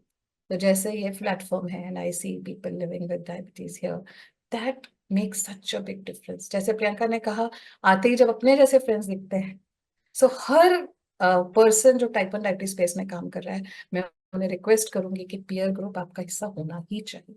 आप आपके पास नहीं है, एक जैसे ये एनजीओ है हमारे पास है, हर बार नहीं है, तो 2 4 लोगों को प्लांट करके रखो, ओपीडी में आपके जब जिस दिन टाइप 1 डायबिटीज, जैसे हर जन हर वक्त नहीं कर सकता, उस दिन 2 बच्चे बुला के रखो सिर्फ, और वो वहां बाहर बैठेंगे, उनसे बातें करेंगे, अपनी स्टोरी शेयर करेंगे कैजुअली, कोई भाषण की जरूरत नहीं है। पर जैसे ही आप औरों को मिलते हो, चाहे आप छोटे हो चाहे टीनेजर्स हो, हमारे पास तो खैर अभी मैरिड गर्ल्स का भी ग्रुप है, फिर मदर्स जो बन गए उनका भी ग्रुप है, सो दे शेयर, एंड व्हाट्सएप ग्रुप्स हैं, एंड पीयर ग्रुप से जो एनर्जी आती है वो डॉक्टर के नॉलेज ठीक है, पर energy, psycho social wellbeing comes from the peer group. Dangers भी है, पीयर ग्रुप को पूरी तरह से एजुकेशन एक्टिविटी को अनसुपरवाइज्ड छोड़ना भी डेंजरस है। मतलब एक खराब बच्चे से 10 बच्चे खराब होने के चांसेस ज्यादा है जो 10 से 1 सुधरे। सो ये बहुत थॉट आउट प्रोसेस होना चाहिए, बहुत एक लेवल का सुपरविजन, एक छुपा हुआ सुपरविजन। उड़ान में हमारे बच्चों को पता नहीं चलता, but they are always under supervision, we are observing कि क्या हो रहा है, एंड वो इनडायरेक्टली मैनिपुलेट होता है, पर there has to be a peer group. And then last and not the least is the T advocates are magicians. आपकी टीम है तो उसमें T1D people living with T1D who are advocates have to be there, they have to be trained, they have to report to you, they have to log what they are doing, because everyone can go wrong। हमने इतनी गलतियां की है और हम सुधरे हैं, पर उनमें भी वो गलती करना, एक्सेप्ट करना और सुधरने का जज्बा होना बहुत जरूरी है। कि एवरी चाइल्ड, अब डॉक्टर अब्दुल कलाम ने जब CDIC प्रोग्राम किया था तब उन्होंने हमें बोला था, and that was his favourite sentence, and hearing it from him change the way we are looking at Udaan. अब हम हर बच्चे का पहला focus diabetes management and life goal, ये हम पैरेलली लेते हैं, क्योंकि लाइफ गोल की वजह से डायबिटीज मैनेजमेंट बच्चे करते हैं। So diabetes management HbA1c 6.5 is not life goal, that is a stepping stone to the life goal. So हमने उसका ओहदा थोड़ा कम कर देने से अब हमारी साइको सोशल वेलबींग बच्चों का बहुत अच्छा होने लगा है, क्योंकि उनका एक सपना है, और sugar control time in range एक जरिया है वो पहुंचने का। It is not the final goal, and it is not a exam. Listening and counselling are proper skills, इसके बारे में मैं बात नहीं कर रही हूँ, ये तो चाहिए ही, हमें आता नहीं है, हमें सीखना पड़ेगा, हमें लगता है पर हमें नहीं आता है। तो professionals are very good if we can learn CBT, if we can learn first aid, mental health first aid होता है, वो हम सीख सके। मेरी टीम ने, सबने, हमने काफी सारे काउंसलर से ट्रेनिंग ली है, ताकि फर्स्ट पॉइंट ऑफ कांटेक्ट हम क्या बोले और क्या ना बोले ये हमने सीखा है। इसलिए हमारे रिसेप्शनिस्ट से लेकर उड़ान में जो झाड़ू लगाती है मौसी, वो भी वही भाषा बोलती है। जो ब्लड ले रहा है, एक पर्सन ने भी गलत चीज बोल दी तो पूरा इतनी मेहनत की हुई ट्रैक से चली जाएगी। If needed assess, and not if needed assess, assess करके if needed refer to a professional support, that is very important, and that is a psychological workup which we should think about. And please give multiple chances, it's okay. मैं ये 3 लड़कियों की photo इसलिए लगाई है कि इधर जो है वो है पूजा, वो नर्स है, जो बीच में है वो she is a doctor, and इधर जो Banika she is a nutritionist and diabetes educator. लेकिन जो पूजा है वो इतनी बार एडमिट हुई थी, शी वॉज माई मोस्ट बदमाश चाइल्ड। मतलब आखिरी समय तो उसकी माँ ने मंगलसूत्र बेचा था, तब जाके उस साल वो जागी और बोली कि अब नहीं होने दूंगी। वो दिन था, मतलब after 10 DK admissions, refusal, rebellion, now she is my star. मतलब उसका HbA1c 7 के ऊपर कभी नहीं जाता है। She is perfect, she takes care of others, she is a nurse and she is a great. So give a chance, don't give up. 100 बार गुनाह करने दो, 101वीं बार फिर भी चांस देना है, बहुत जरूरी है। पूरी टीम हमारी सेम पेज पे होनी चाहिए, जैसा मैंने कहा वो बहुत जरूरी है। ये हमारी मीटिंग्स होती हैं, हम हर थॉट प्रोसेस को डिस्कस करते हैं, अपनी गलतियां पहले ढूंढते हैं, हमसे क्या गलत हुआ है वो हमारा पहला डिस्कशन होता है, और फिर बाद में उसके आगे की बात होती है। And this is my last slide. We leave no child behind. We have special children. I have children with ADHD. I have children with thalassemia, sickle cell anemia, with 1 foot shorter, 1 hand, with hearing problems. I have at least 10 blind children with type 1 diabetes. कोई बात नहीं, they are all special. हमारा काम है ढूंढना कोई रास्ता, कि हमारी अभी जो ब्लाइंड गर्ल है, she has secured 90% in 10th, and वो आगे पढ़ना चाहती है, UPSC करना चाहती है, तो हम तरीके ढूंढ रहे हैं कि उसको कैसे कर सके। She is not blind because of diabetes, she had blindness and now has type 1 diabetes. But everyone, so nobody has to be left behind. ये हमें सोच के हमारी policies बनानी है. So these were just few tips that we had from what we do in Udaan. I thought कि बातों में हम ज़्यादा चीजें share कर पाएंगे. And thank you so much. Thank you so much ma'am, totally fantastic journey. किस तरीके से कितने एफर्ट्स, और उस एफर्ट्स ने ये समझने में टाइम लगा दिया कि बच्चों के अंदर चेंजेस कैसे लाए, और उसमें आपको 7 साल लग गए। तो हमें ये समझना चाहिए कि पेशेंस कितना इम्पोर्टेंट होता है, और कितनी बारीकियों से उनकी उन चीजों को देखा जाए कि जिस तरीके से ऑल ओवर ग्रोथ बच्चे की हो, और वो इवन आप एक बच्चे के लिए ही नहीं कर रहे सब कुछ। और आप जैसे डॉक्टर्स, उड़ान जैसी फाउंडेशन, आई थिंक मैं भी फाउंडेशन एज ए जो योगदान फाउंडेशन, हमारा यही मोटिव होता है कि हम बच्चे के लिए नहीं कर रहे, उस फैमिली के नहीं कर रहे, हम अपने देश की जो बुनियाद है, फाउंडेशन है, उसको स्ट्रॉन्ग कर रहे हैं। और इनका बहुत इंपॉर्टेंट रोल होता है जब हम देखते हैं कि बच्चा एक डॉक्टर बन चुका है, इंजीनियर बन चुका है, और अब वो टैक्स पेयर हो चुका है, गवर्नमेंट का खजाना बढ़ रहा है। तो गवर्नमेंट को सोचना चाहिए कि ये बच्चे कितने इंपॉर्टेंट है, और उनका साथ ना छोड़े हम कहीं पे, और फाउंडेशन और डॉक्टर के जरूर साथ में खड़े। बहुत बहुत शुक्रिया मैम, बहुत अच्छा संदेश दिया आपने। तो थोड़ा थोड़ा मैम, आज के पैनलिस्ट हैं जो हमारे doctor Jyoti ma'am, Srishti ma'am and doctor Anju ma'am, तो उनसे भी जानना चाहेंगे कि उन्होंने काफी सालों से टाइप 1 बच्चों के साथ, फैमिली के साथ लीड कर रहे हैं, डीलिंग कर रहे हैं, क्या क्या इश्यूज आए और किस तरीके से उन्होंने वाकई इस चीज को समझा कि कहीं ना कहीं डॉक्टर्स की रोल्स कहीं ना कहीं कुछ लैक हो रहे हैं, कैसे वो उनकी कमियों को पूरा कर रहे हैं, और अगर वो खुद इस तरीके से आगे आ जाएं तो क्या चेंजेस हम बच्चों में ला सकते हैं। तो सबसे पहले बुलाना चाहूंगा मैं डॉक्टर ज्योति कक्कर मैम को। बहुत सर बहुत मैं शुक्रिया मैम। इंटरप्ट करूँ थोड़ा, माफी जी चाहती मैम, हूँ। प्लीज। पर अभी 1 बजने वाला है, बहुत ज्यादा टाइम नहीं है। तो क्या हम जो चैट बॉक्स है उनके सवाल लेके फिर वापस ज्योति मैम पे आए? मतलब ज्योति मैम अगर पहला सवाल का जवाब दे दें और उसके बाद फिर जो भी पॉइंट्स उन्होंने मन में रखे। जी मैम, 2-3 और मैं सवाल हैं। बच्चों से ये भी कहना चाहूंगा जिन्होंने भी हमें जोड़ा हुआ है, सेंटर में उनके एक बॉक्स है जिसमें लिखा है आस्क क्वेश्चन। आप उस पर क्लिक करें, अपने क्वेश्चन शेयर करें, जो भी आप पूछना चाहते हैं, और यहाँ पे हम कोशिश करेंगे आपके सारे सवालों के जवाब। Yes ma'am.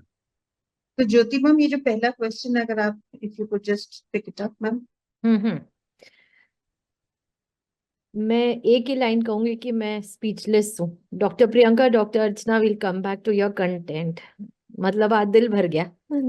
लगता है कि बहुत उम्मीद है, बहुत आगे रास्ता है, और उस रास्ते पे लोग चल पड़ रहे हैं, और आप जैसे लोग होंगे तो the world is going to be beautiful place to live for the type 1 diabetics, that's this community. अब आती हूँ पहले इस सवाल पे। सबसे पहले एक बच्चे ने यहाँ लिखा है मैं 14 साल का हूँ, और जब स्कूल एंड होता है छुट्टी के टाइम और दोस्त चीजें खाते हैं तो मैं वहां से हट के बस में जाके बैठ जाता हूँ, और मेरे को बुरा लगता है ना। मैं एक ही छोटी सी स्टोरी में ही आंसर करूंगी बेटा, ध्यान से सुनो। एक बारी ना एक शाक्यमुनि बुद्धा के पास एक औरत आई, और उसने कहा कि मेरे बच्चा बीमार था और उसकी डेथ हो गई। तो बहुत रो रही थी कि ये दुख मुझे क्यों मिला, मैं तो हर चीज, हर प्रार्थना करती थी। उन्होंने कहा कि आप पूरे गांव में जाओ, हर घर का दरवाजा खटकाओ, अगर किसी घर में कोई भी दुख नहीं है तो वहां से तिल लेके आना, एक मुट्ठी।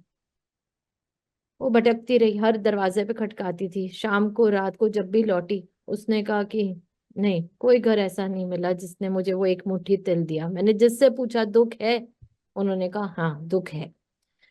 तुम्हें ये चीजें देख के लगता है कि मैं नहीं खा सकता? यहाँ पे बैठे हुए हर जना कहेगा कि मुझे ये चीज देख के लगता है मुझे ये करनी है, मेरे पास नहीं है। कोई कहेगा मेरे पड़ोसी का घर ज्यादा सुंदर है, कोई कहेगा कि वो जो जा रही है उनका बैग ज्यादा सुंदर है। चाहे खाने की चीज हो, कोई भी वस्तु हो, इंसान को लालसा रहती है।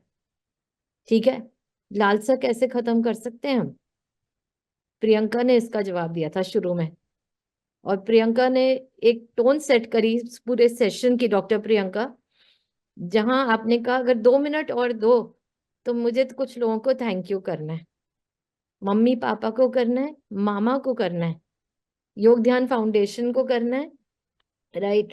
और हर जना जो जिसने मेरी मदद करी। कितनी बड़ी हो बेटा तुम, तुम्हारी उम्र क्या है?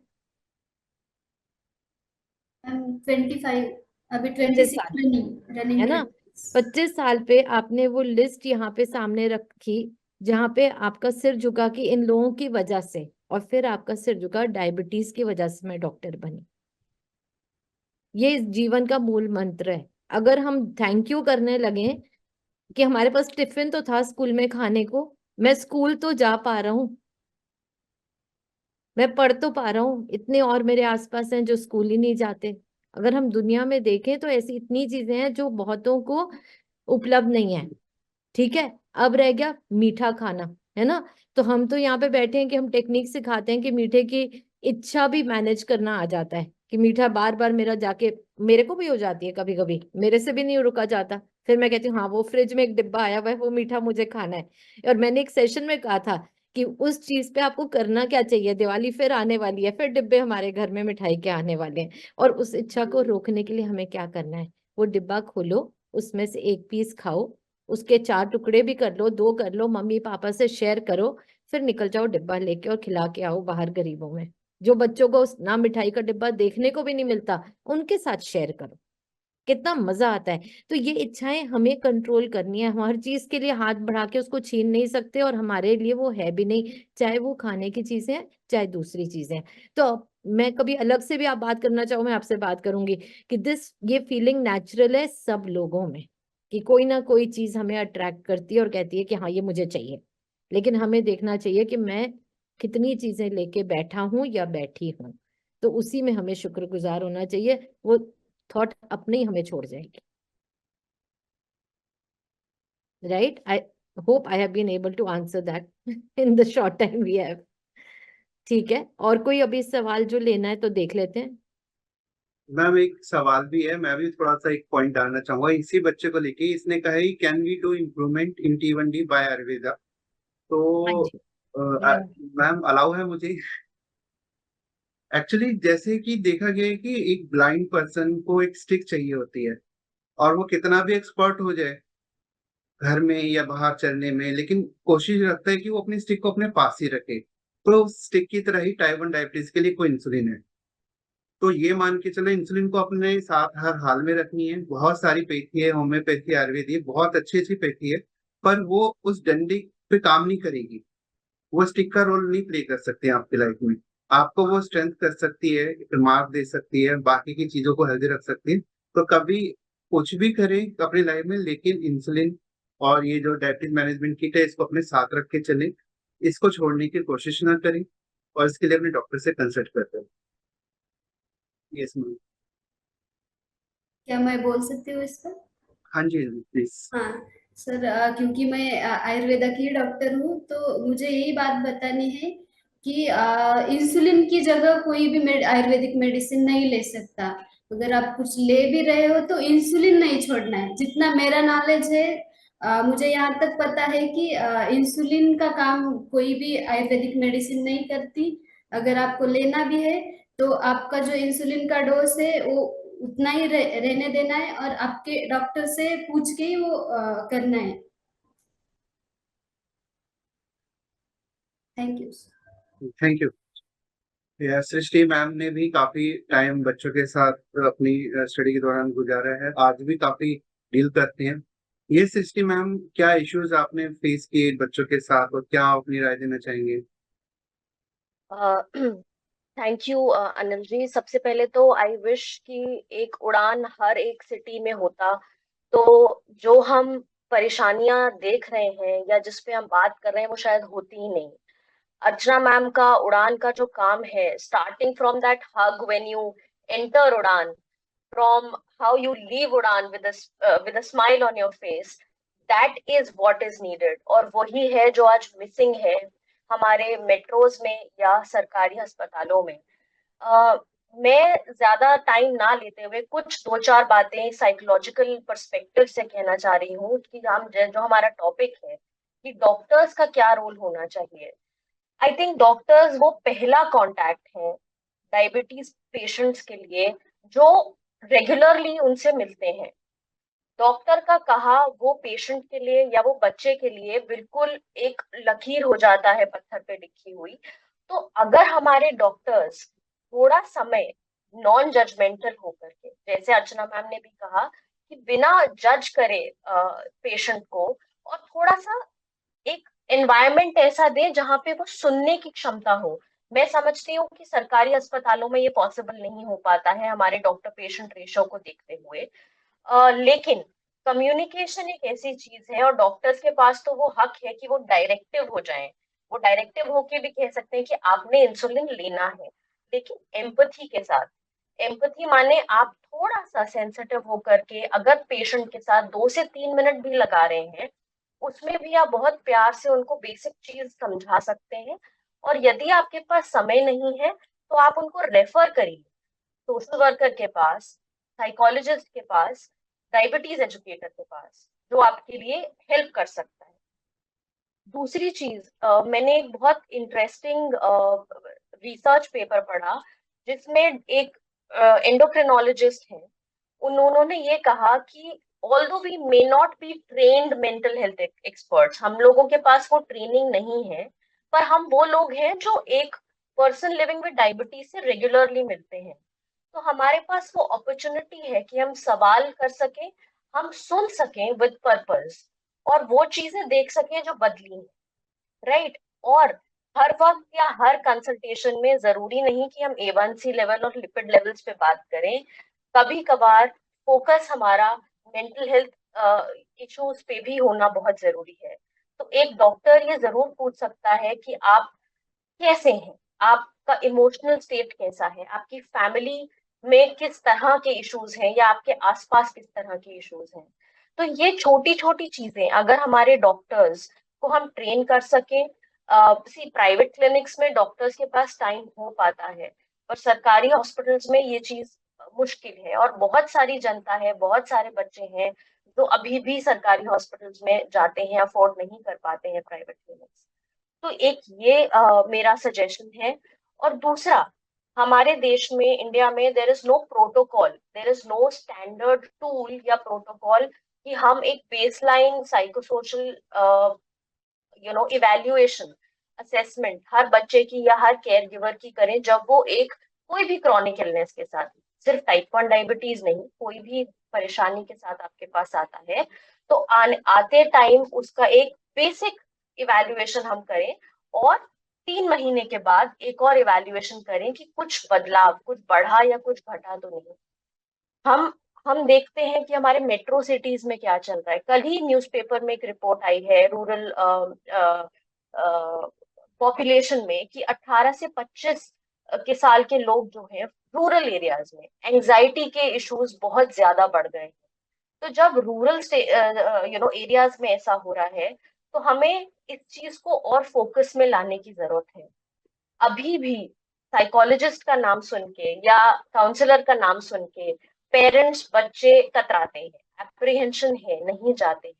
लेकिन जिस दिन उनका डॉक्टर उनको बोल देता है कि आपने दिखाना है, वहीं पे 50% काम हो जाता है। ये मैं अपने एक्सपीरियंस से बताती हूँ। जब मेरे अर्ली डेज में मैं डॉक्टर बिरमानी के साथ काम करती थी उनकी क्लिनिक में, मैम मेड श्योर कि पहले कोई पेशेंट आता है तो वो कहती थी कि जाओ आप एजुकेटर से मिलके आओ। तो वो पेशेंट आता था, अपने आप डायरेक्टली आना बहुत देर में शुरुआत हुई है। तो हमारे जो डॉक्टर्स हैं, जो ट्रीटिंग क्लिनिशियंस हैं, I think they have a very very important role in making sure कि एक पेशेंट और एक बच्चा who is living with type 1 diabetes is taken care of holistically. So communication, language actually matters, and some basic assessment is much needed. I will just stop here and over to Anil ji. I'll Thank you, just like Srishti. to add a point, just one point here, I don't want to miss out on this. Dr. Archana Sarda brought the issue of what to say when. 400 sugar है तो डांट लगाइए उस वक्त। तो जहां सृष्टि बात कर रही है वहां पे शिष्टाचार, डायबिटीज एटिकेट्स की बात कौन कर सकता है पेरेंट्स के साथ? सारा डैमेज तो वही होता है पहले दिन से, जिस तरह बताया जाता है और जिस तरह बच्चे को हैंडल किया जाता है डे 1 से। क्यों खा लिया, क्यों मीठा स्कूल में खा के आ गए, फ्रेंड्स के साथ क्यों शेयर करा, तो बच्चे कितना आपको बताएंगे, फिर वो जो खाना है उन्होंने खाएंगे अगर खाएंगे। But how do you handle this? तो यहाँ पे डॉक्टर की सेंसिटिविटी बहुत जरूरी है। और डायबिटीज एटिकेट्स पे कोई किताब नहीं लिखी हुई है, सब हम सबके एक्सपीरियंसेस ही है जो बताते हैं कि अगर मेरे को भी कोई टोक देता है तो मुझे कैसा लगता है कि आज क्या बात है 3 पूड़ियां खा ली। मतलब एनीथिंग, एनी कमेंट जो आपके खाने पीने पे आता है वो किस सेंसिटिविटी से आता है। और इसमें हमेशा याद रखना चाहिए इसी एग्जाम्पल से कि कम्युनिकेशन, जैसे डॉक्टर अर्चना ने कहा कि बहुत कॉशियसली करनी चाहिए, तो कम्युनिकेशन एक टूथपेस्ट की ट्यूब की तरह है। तो मैं तो कई बार ये कहती हूँ, जब आपने उसको प्रेस करके टूथपेस्ट बाहर निकाला, कुछ बोल दिया, आपने वो डैमेज कर दिया, टूथपेस्ट वापस नहीं डाल सकते, शब्द मुंह से निकले हुए कभी वापस अंदर नहीं जाते। तो इसलिए बहुत सोच समझ के, और डॉक्टर्स अगर अर्ली ही स्टेज में, डायबिटीज एजुकेटर्स भी हैं, ये सेंसिटिविटी पेरेंट्स में डाल दें कि बोलना जरूर है लेकिन उसका टाइम होता है, उसको सोच के बोलो कि चलो कल जो हुआ था या आज सुबह जो हुआ था उसको हम कैसे, सोल्यूशन फोकस्ड रहो ना, कि इसका हल कैसे निकालना है, उसी में उलझ मत जाओ। तो शिष्टाचार विज़ावी डायबिटीज हम सबके एक्सपीरियंसेस हैं जो हमें ट्रांसमिट करने हैं नई फैमिलीज जो हमारे तक पहुंचती है। मैम आपसे एक बात पूछनी थी। अभी हाल ही में एक सिचुएशन आई जो ज्योति मैम, अर्चना मैम, प्रियंका मैम, सृष्टि मैम, आप सभी से है कि पेरेंट्स कह रहे हैं कि बच्चे को बहुत बुली किया जाता है स्कूल में, उसको कुछ बच्चे मारते भी हैं, चिढ़ाते भी हैं। तो उस सिचुएशन में एजुकेटर या डायबिटीज डॉक्टर कैसे हैंडल करे, मम्मी को क्या बताएं?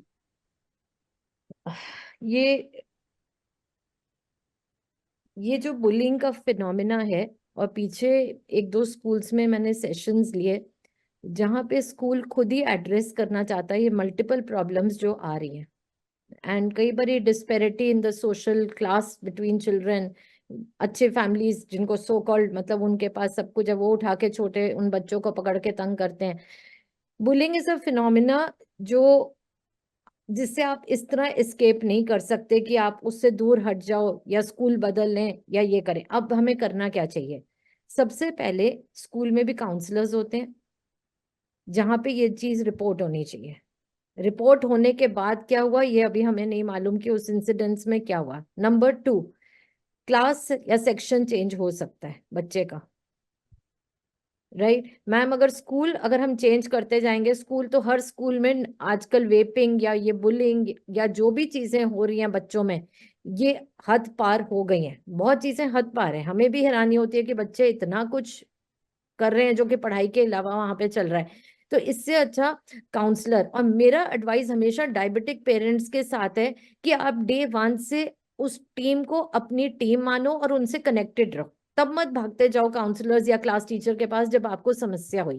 पहले दिन एक छोटा सा नोट शुरू से आपके हाथ में होता है, डॉक्टर्स देते हैं। डॉक्टर अंजू विरमानी, आपने कितनी बारी स्कूल गाइडलाइंस दी हैं, उनको लेके हर नई क्लास टीचर को मिलो कि ये बेसिक चीजें हैं जो मेरे बच्चे के एनवायरनमेंट में होनी चाहिए। और मैंने इतनी बार देखा है कि फ्रेंड्स ही खड़े होते हैं हेल्प करने के लिए। बुलिंग उसकी होती है जिसके इर्द गिर्द कोई नहीं है, लेकिन जिसको अपने दोस्तों की छाया मिली हुई है उसके साथ इतना कुछ होता भी नहीं है। तो दोस्तों हम सबको चाहिए। कहीं पे डॉक्टर अर्चना ने ये पॉइंट भी रेस करा कि पीयर ग्रुप कितना इंपॉर्टेंट है, तो मुझे थॉट है पीयर ग्रुप पेरेंट्स के लिए कितना इंपॉर्टेंट है। ठीक है ना? बोलना कितना जरूरी है। उस बच्चे के आधी समस्या बुलिंग की वहीं हल हो जाएगी जहां उसके आसपास 2-2 खड़े होने को तैयार हो जाएंगे। तो ये गैप अगर क्रिएटेड है ना, तो ये हर क्लास में दोबारा ये कर, कई स्कूल है ना जहाँ सेक्शन चेंज कर दिए जाते हैं बार बार कि नए फ्रेंड्स बनाओ। तो वहां पे अगर माँ ने जाके या फादर ने जाके सेंसिटाइज किया हुआ है काउंसलर्स को कि शुरू में आप 1-2 बारी क्लास के चक्कर लगा लो, देख लो ये बच्चा किसके साथ बैठा है, किसके साथ शेयरिंग कर रहा है, फिर छोटी छोटी चीजें भेज दी कि जाओ आज मैंने ये पनीर की टिक्की बनाई है, ये और फ्रेंड्स को खिला के आना। वो ब्रिज बनाना पड़ता है हमें इन बच्चों के लिए, थोड़ा एक्स्ट्रा एफर्ट करके, जिन बच्चों के कोई भी चीज है जो हमें लगता है कि सेंसिटिवली हैंडल करनी चाहिए। तो अगर कोई कहता है ना कि डायबिटीज बतानी भी नहीं चाहिए, नॉर्मल ट्रीट करना चाहिए, बिल्कुल 100%। बताना ना बताना आपका डिसीजन है। नॉर्मली ट्रीट करना, हम चाहते हैं समाज हमें नॉर्मली ट्रीट करे, लेकिन अगर हमें कहीं पे भी जरा भी ये टच ऑफ डिस्क्रिमिनेशन आ जाता है, ये आता है, तो हमारे टीचर्स हमारे साथ खड़े होने चाहिए, स्कूल हमारे साथ होना चाहिए। उसके लिए हमें पहले शुरुआत हम हम्बली करनी चाहिए कि मैं अपना बच्चा आपके पास ला रही हूँ, इसकी ये स्पेशल नीड कभी भी हो सकती है, इसके लिए मुझे आपसे ये स्पेशल चाहिए। हर स्कूल ये करता है। मेरे को कम लगता है कि ये प्रॉब्लम्स आती हैं, ज्यादातर कोऑपरेशन बहुत है स्कूल्स में, ज्यादा तो है ही है ना, कोऑपरेशन है, ये कम इंसिडेंट्स है। पेरेंटल एटीट्यूड क्या है, ये बहुत जरूरी है। तो बुलिंग से तो मैं कहती हूँ कितनी बारी भागेंगे, कॉलेज पहुंचेंगे फिर क्या करेंगे, ऑफिस जाएंगे तो ऑफिस में भी एक तरह से पॉलिटिक्स में आप फंसेंगे। So we have to become stronger. वो वाला रोल आई थिंक कहीं पे आना चाहिए पेरेंट्स के लिए। So I'll just add, I agree with you ma'am totally। हम बच्चों को जो हम करते हैं वो एक ये लेवल है, क्योंकि हमारे बहुत सारे बच्चे जिला परिषद स्कूल्स में रहते हैं, काउंसलर्स नहीं होते हैं, सपोर्ट होता है, teachers are very kind, in fact बहुत अच्छा ख्याल रखते हैं, पर नॉट एज काउंसलिंग। सो हम जो अभी कर पाते हैं वो हम बच्चों को, ये सब के अलावा बच्चों की स्ट्रेंथ बढ़ाने के लिए बच्चों से एक बहुत माइक्रो डिटेल में पूछते हैं कि किस चीज पे बुलिंग हुई, मतलब व्हाट वाज बुलिंग, पर if it is diabetes related, बाकी चीजें तो ठीक है, that is as will happen, पर मोस्टली तुम इंसुलिन लेते हो, तुमको XYZ कुछ है, तुम्हारे साथ टिफिन नहीं शेयर करेंगे, हमको हो जाएगा, तुम ऐसे हो जाओगे। सो ये जो बातें हैं, जैसे आपने कहा ना, parental and child and one friend, ये कोहॉर्ट अगर बना दिया, एक स्कूल का friend, parents who accept you and child, ना मार्क्स आएंगे। आप जैसे मैंने वो बच्चे की कहानी सुनाई थी कि वो रेस में जब फर्स्ट आई, उसके स्कूल में पूरी बुलिंग बंद हो गई। सो जैसे ही वो अच्छे मार्क्स लाते हैं, कुछ करके दिखाते हैं, कुछ बनते हैं, तो ऑटोमेटिकली कितना कोई बोलेगा। एंड अब जब वो बोलते हैं कि आप इंसुलिन लेते हो, तो मैं कहती हूँ ठीक है, आप निकालो, बोलो हाँ लेता हूँ, है हिम्मत, I prick myself, yes I do. तो जैसे ही नॉर्मलाइजेशन ऑफ डायबिटीज खुद को हो जाएगी, और एक फ्रेंड हो और पेरेंट्स की हो, तो ये बच्चों को बुली तभी हो पाता है जब आप उससे डरते हो। जब डरते नहीं हो, चिढ़ते नहीं हो, तो बुली करने वाला थक जाता है। सो डायबिटीज रिलेटेड बुलिंग के लिए ये छोटी छोटी चीजें हमें काफी अच्छे रिजल्ट्स दे रही है। Thank you, thank you. Priyanka ma'am, आपने स्कूल में कैसे कोप किया? कभी आपको बच्चों ने चिढ़ाया या तंग किया तो आपने कैसे रिएक्शन किया? हाँ, मेरे साथ तो ऐसा ज्यादा कुछ नहीं हुआ, लेकिन मुझे मेरा स्कूल छोटा था, तो उधर मुझे मेरे साथ तो ऐसा कुछ नहीं हुआ था। लेकिन मैं अपने आप को ऐसे स्ट्रांग करती गई कि मैं सब बच्चों को बोलती थी कि मैं इंसुलिन लेके, मुझे डायबिटीज है, फिर भी मैं आपके साथ हूँ। स्कूल में तो मतलब कहीं तो मैं ज्यादा स्ट्रांग हूँ, ऐसा मैं अपने आप को कहती हूँ। और अभी भी कहती थी और अभी भी कहती हूँ। तो मेरे साथ अभी तक तो ऐसा नहीं हुआ कुछ, मेरा पर्सनल एक्सपीरियंस तो है। इफ यू आर सेइंग कि अगर आप खुद खड़े हो जाओ, फिर सामने वाले की हिम्मत नहीं हाँ, होती है। फिर नहीं अपने होती। आप को स्ट्रांग बनना पड़ता है। तो मेरी यहाँ पे एक अपील सब पेरेंट्स है जो भी सुन रहे हैं कि now I am speaking as a doctor, कि एक हाथ जोड़ के रिक्वेस्ट है कि प्लीज सब बच्चे जहां तक हो सके क्लासरूम में इंसुलिन लें, क्योंकि उससे छुपाना पॉसिबल ही नहीं है। और अगर वो क्लासरूम में टीचर के डेस्क पे जाके लेते हैं, बहुत टीचर्स घबरा जाती हैं कि हमसे नहीं हो पाएगा, क्योंकि टीचर के लिए शुगर चेक करके इंसुलिन देना बहुत बड़ा पहाड़ है, इट्स नॉट पॉसिबल। वो डर जाते हैं, जायज भी है डरना, कुछ हो जाएगा तो मेरे सिर पे आएगी। तो अगर वो टीचर के डेस्क पे स्कूल सुबह जाते ही अपनी पोटली टीचर को दे दें, टीचर के डेस्क पे पड़ी है सब चीज, कोई छेड़ नहीं सकता उनके इंसुलिन मीटर को। ब्रेक में जाएं, टीचर के पास जाएं, शुगर टेस्ट करें, वहीं पे इंसुलिन लगाएं, पोटली वापस मैम को दे दें, और वो खेलने जाए, मैम अपने स्टाफ रूम में जाए। तो उससे बड़ी नॉर्मलाइज हो जाती है बात। और जो प्रियंका ने कहा कि मैं पहले ही अगर खुले हाथ बोल देती हूँ कि मुझे डायबिटीज है तो क्या हो जाएगा, तो फिर बच्चा उतना डर, मतलब बाकी बच्चे फिर घबरा ही नहीं सकते ना, क्योंकि मैम ही इंसुलिन लगवा रही है। मैम को डर ये नहीं क्योंकि वो नहीं लगा रही, और मैम की छाया है क्योंकि वो लगवा रही है, तो वो फिर बुलिंग कम हो जाती है। मैम, बच्चे ने पूछा है कि जब मेरी शुगर कंट्रोल हो जाए तो मैं क्या इंसुलिन बंद कर सकती हूँ? तो प्रियंका मैम, आप क्या बोलना चाहेंगी, क्योंकि आप तो एक ही बात बोलनी है कि कोई आगे से आपके ऊपर कोई बोले इससे पहले आप ही खुल के सब बातें बोल दो, इंसुलिन पब्लिकली ले लो और मतलब अपने आप को स्वीकार करके सब करो, फिर आगे से कोई बोलेगा ही नहीं। ये चीज जितनी जल्दी हल हो जाए ना कि हमें बताने से झिझकना नहीं है कि मुझे डायबिटीज है और मुझे इंसुलिन लगानी है। ये जो रोग के पेरेंट्स भी कई बार नहीं बताते, ये हम नहीं बताते, यहीं से प्रॉब्लम शुरू होती है। ये बताने में कोई हर्ज नहीं है। कल को आपने जॉब भी करनी है, वहां भी बताना है, बताओ। जिनको जरूरत है वहां बताओ। कोई ये जरूरी नहीं हर जने को पता हो, लेकिन जो सिग्निफिकेंट क्लास टीचर हैं, जो वहां पे टीचर्स हैं, उनको तो बताने में कोई हर्ज ही नहीं है। तो ये जब हम समझ जाते हैं तो आधी प्रॉब्लम वहीं खत्म हो जाएगी। मैम एक चीज भी नोटिस करी है हमने पेरेंट्स के अंदर कि जब वो डॉक्टर से या एजुकेटर से कुछ या वो उनको समझाते हैं तो आई थिंक उनका कोई विचार या थॉट वो अपने ऑलरेडी आइज के सामने बना के चलते हैं, जिसकी वजह से जो डॉक्टर उनको समझाना चाहता है वो उनके साथ एक एक घंटा बैठते भी हैं, चीजों को अच्छी तरीके से समझते भी हैं, लेकिन जब वो सेकंड टाइम आता है तो बिल्कुल ही उसको याद नहीं रहता कि समझाया क्या गया। तो एक शायद हमारी तो जिम्मेदारी बनती है, लेकिन पेरेंट्स की फैमिली की भी जिम्मेदारी बन जाती है कि जब वो डॉक्टर के पास आए, एजुकेटर के पास आए, तो सबको पीछे छोड़ के आए, लगे कि जो बताया जा रहा है समझाया जा रहा है उसकी पूरी पूरी ऑब्जॉर्प्शन हो रही है। अदरवाइज जैसे आज भी एक बच्चा जिन्होंने अभी क्वेश्चन लिखा है, ये भी मुझे वैसा ही लग रहा है कि अगर HbA1c से कम है तो स्किप कर देनी चाहिए क्या डोज। इसके बारे में डॉक्टर अर्चना मैम आप क्या कहेंगे? I think answer is obvious, बिल्कुल नहीं। आप डोज ले रहे हैं इसलिए आपकी शुगर नॉर्मल आई है, इसलिए आपका HbA1c अच्छा है। आप अपना टारगेट देखिए और उसके बाद अगर शुगर कम होती है तो डोज एडजस्टमेंट जरूर होगा ताकि आप हाइपोग्लाइसीमिया में ना चले जाए। लेकिन ऑब्वियसली इंसुलिन बंद करने का सवाल ही नहीं आता है।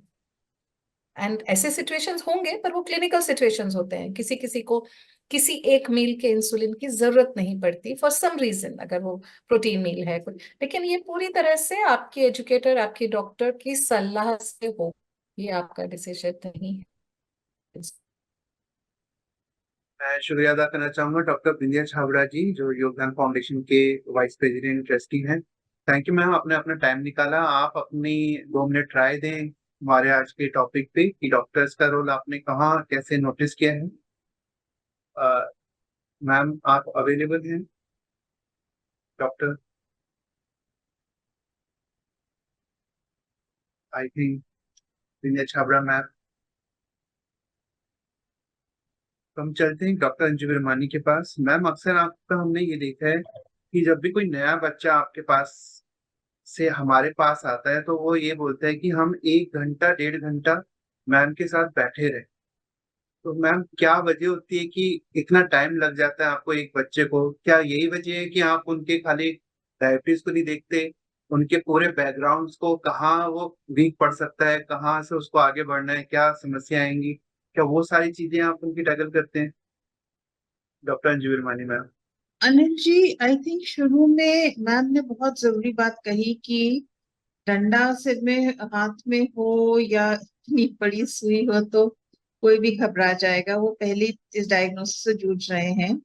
इनफैक्ट मैं डॉक्टर ज्योति कक्कड़ से और सृष्टि से भी ये पूछना चाहती हूँ कि पहले दिन क्या बताना चाहिए कि लाइफ लॉन्ग है कि नहीं है, क्योंकि मैं पर्सनली हमेशा पहले ही दिन बोल देती हूँ कि लाइफ लॉन्ग है और उसके साथ आप नॉर्मल जिंदगी जी सकते हो।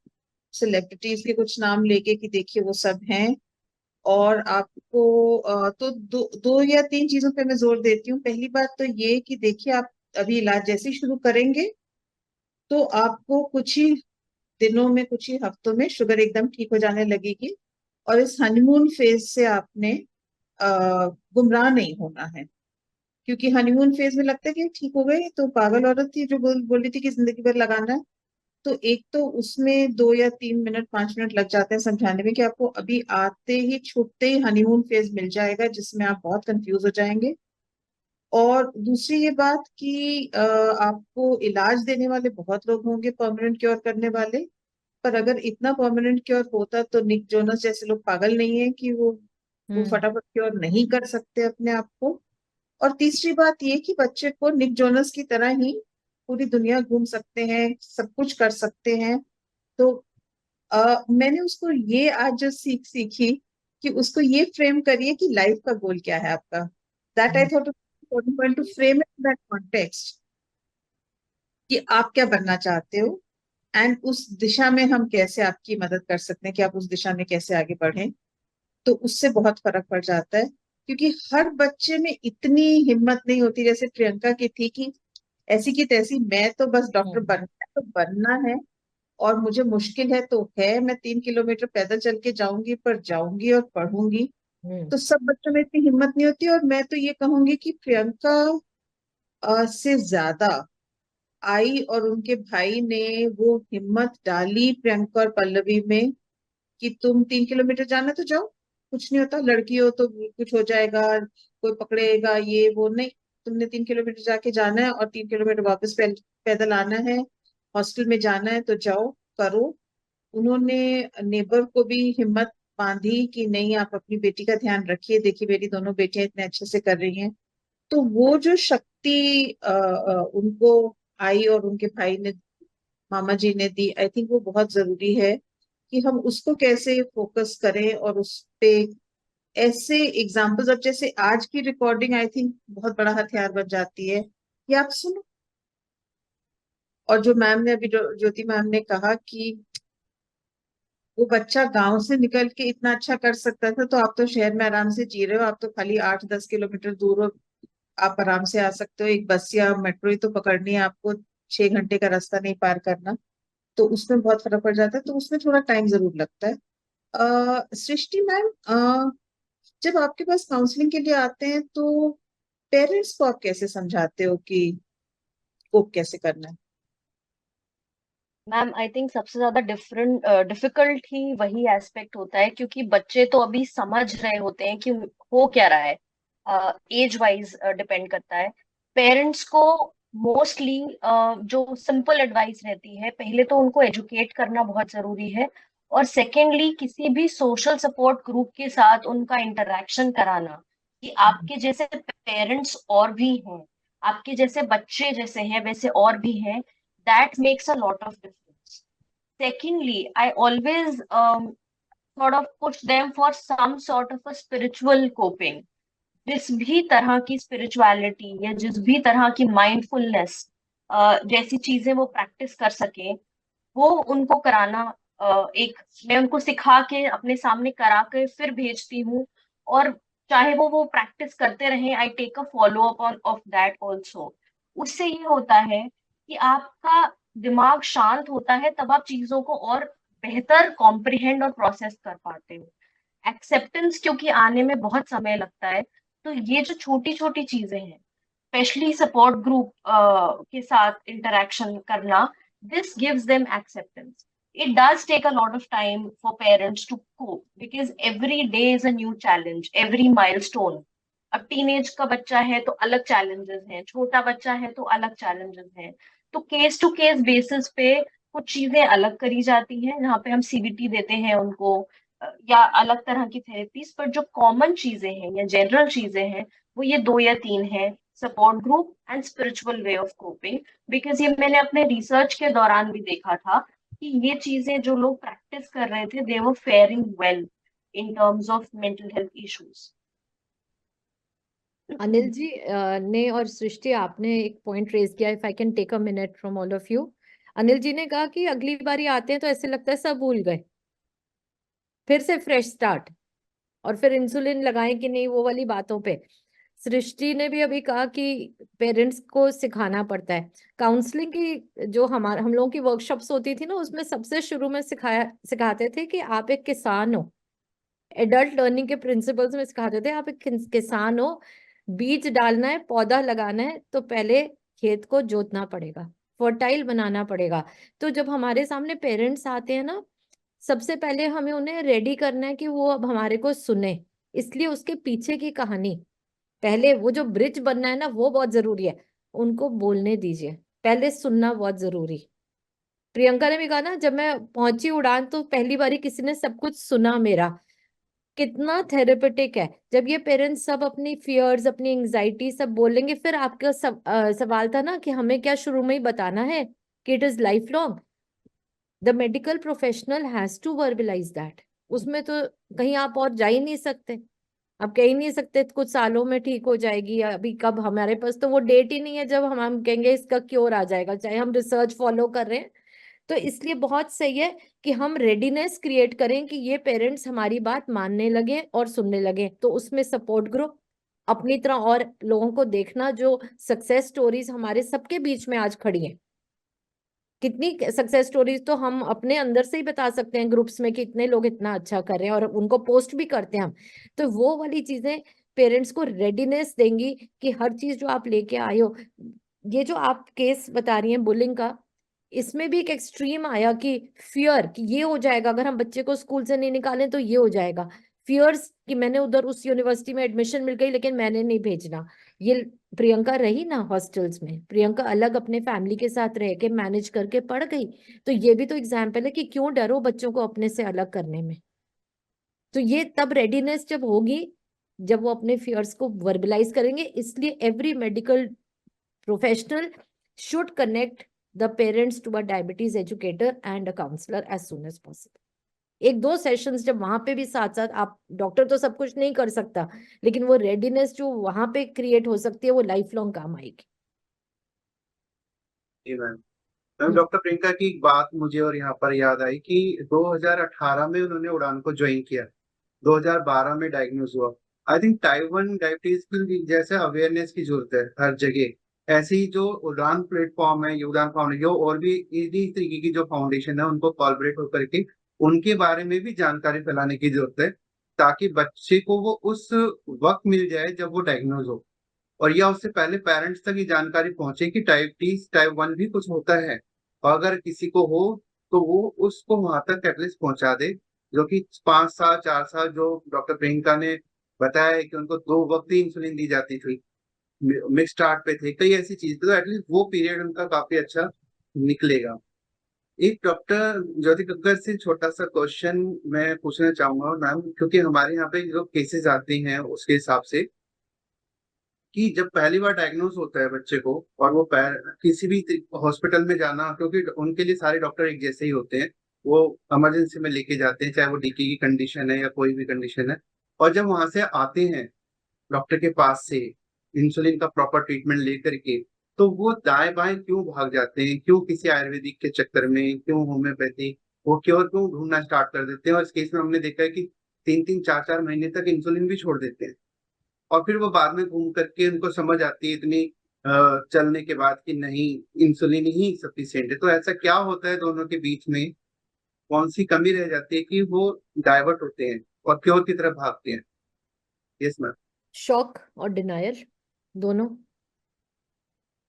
शॉक तो लगता है, जबरदस्त लगता है, क्योंकि जिस ट्रैक पे आपकी गाड़ी चल रही है वो सारी की सारी हिल जाती है। पूरी फैमिली को थोड़ा सा समझना है और रीओरिएंट करना है। फिर आता है डिनायल कि ये कुछ गलत है। मेरा हनीमून फेज आते ही जैसे डॉक्टर विरमानी ने कहा ये तो हम तो ठीक हो गए, ये डायग्नोसिस ही गलत होगा, टेस्ट दोबारा कराओ। तो वो जो हाथ पैर मारते हैं वो एक नेचुरल जर्नी है हर क्रॉनिक इलनेस की। ये सिर्फ डायबिटीज फैमिलीज की नहीं है, ये आएगी आएगी, किसी की लंबी है किसी की छोटी है। इसलिए बहुत जरूरी है कि उस वक्त हम किस तरह की हैंड होल्डिंग करते हैं। सो जो सबसे पहले एक सवाल बहुत सिंपल सा पूछना चाहिए कि क्या आज तक आपको पता है कोई है आपके जान पहचान में जिसको टाइप 1 डायबिटीज है? आपको वो स्टार्टिंग पॉइंट ढूंढना है कि इस फैमिली को कितना पता है।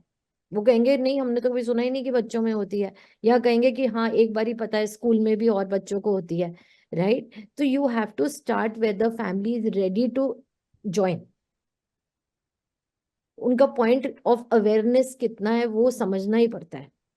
ठीक है, एक दो सेशन होने चाहिए जहाँ डॉक्टर ज्यादा सुने और वो बोले, ये होगा ही होगा। वो डिनायल की सारी कहानी वो निकलेगी निकलेगी, वो शॉक वाली स्टेट, उसको टाइम आप दोगे ही दोगे, उसके बिना आप जम मार ही नहीं सकते आगे टू एजुकेट द पेरेंट। तो इसलिए इस चीज को काउंसलर्स, डॉक्टर्स, डायबिटीज एजुकेटर्स को एक्सेप्ट करना है कि ये फेज एक आएगा जो शॉक और डिनायल का होगा। मैंने डॉक्टर विरमानी से खुद सुना हुआ है कि अभी इनको 1-2 हफ्ते लगेंगे, इनको सेटल होने दो, है ना। आप कहते ही हो ना कि इस फैमिली को सेटल होने दो। डे 1 पे एक ही आप शॉक दे सकते हो, वो है डायग्नोसिस, उसके आगे अभी नहीं। And you can train them कि ये बेसिक करना है आपने। इसलिए वो जो भाग दौड़ है ऑल्टरनेटिव मेडिसिन की, या जहां भी वो जाएंगे वो होगी होगी, वो सबकी जर्नी है। उसको हम रिड्यूस कर सकते हैं by soon connecting them to other parents. अगली नेक्स्ट ओपीडी में बुला लिया एक और फैमिली को, बाहर उन्होंने बात करी उनसे, उससे थोड़ा सा ये प्रोसेस हैंडल हो जाता है। मैं एक छोटी सी बात ऐड करूं। हाँ जी, हाँ जी, जरूर। एवरीथिंग जस्ट वन थिंग, कि एक उनको ये भी कॉन्फिडेंस हम दे सकते हैं कि आप कुछ भी हो, हम आपके लिए हैं, come back. So many times क्योंकि वो 4 जगह चले गए, तो इस डर से भी वापस नहीं आ सकते कि डॉक्टर डांटेंगे, बुरा लगेगा, हर एक को कॉन्फिडेंस नहीं होता है। तो हम at least Udaan, as a principle we tell them, Yes. कुछ भी हो जाए, इनफैक्ट कभी कभी एक्सट्रीम हो जाता है, मैं बच्चों को बोलती हूँ खून भी कर दिया तो वापस आ जाना, we will take care of you. So that level of confidence that we are there for you helps कि वो ये वापस बहुत बड़ी बात आपने कही है, ये कहना, वर्बलाइज करना बहुत बड़ी बात है एक प्रोफेशनल के लिए। ठीक है कि मैं हमेशा यहाँ पे हूँ, आप जब भी वापस आना चाहो आप फिर से वहीं स्टार्ट कर सकते हो जहाँ पे आप थे। ये जोली नेचर मैम, ये भी पार्ट ऑफ मेडिसिन ही होता है, जो बच्चे को वो टच करके रखता है डॉक्टर के साथ। और ये आपके बारे में बहुत सुनने में आता है डॉक्टर अर्चना मैम, कि आपसे जो बच्चा मिलता है फिर वो दोबारा डाइवर्ट नहीं होता। तो यही है, जैसे जो आपने कहा कि जो फर्स्ट मीटिंग होती है, एक तरीके से वो डॉक्टर का इंटरव्यू होता है। ये फर्स्ट इम्प्रेशन उस फैमिली के ऊपर, उस बच्चे के ऊपर कि कैसा पढ़ रहा है वो। तो वाकई आपकी बहुत ही अच्छी आपने चीजें बताई है डॉक्टर के रोल्स के बारे में। हमारी इस मीटिंग को वाकई सुन करके काफी ज्यादा चेंजेस जरूर आए। हम यही चाहते हैं कि सीखना हर उम्र में एक जिम्मेदारी ही होती है हमारी, और हम जितना सीखते जाएंगे उतना ही देते रहेंगे पब्लिक को, सोसाइटी को, और हर जगह। शायद वो हमें, हमारे माध्यम से ईश्वर उस तक वो चीजें पहुंचाना चाहता है, इसीलिए हमें चुनता है। और हमारे पास जो भी एजुकेशन है वो उसकी अपनी उस खूबसूरत दुनिया के लिए ही है, तो हमें बांटते रहना चाहिए। बहुत बहुत शुक्रिया मैम। अब मैं, मैम, डॉक्टर जुगरमानी, कुछ आप इसमें 2 शब्द और इनपुट करना चाहें? नहीं, आई थिंक यही कि 13:38 हो गया है, हाँ तो वी जी, हाँ शुड वाइंड अप। वो टाइम पूछ रहा था हमें। So I would like to call Himani, जो वाईटीएफ की वॉलंटियर हैं, योगदान फाउंडेशन में स्टाफ भी हैं। Yes, sir, I'm audible. Yes. Yes.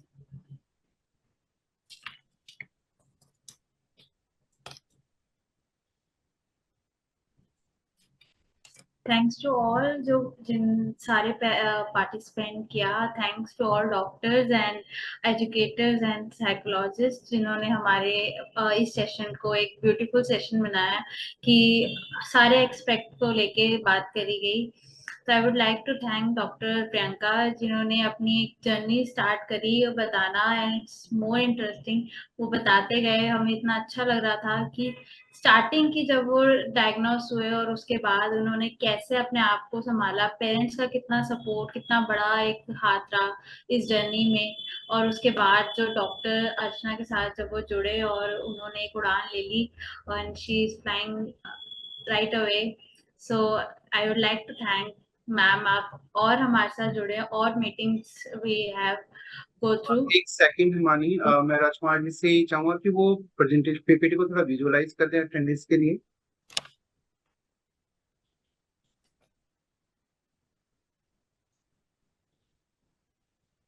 Sir, visible है ये?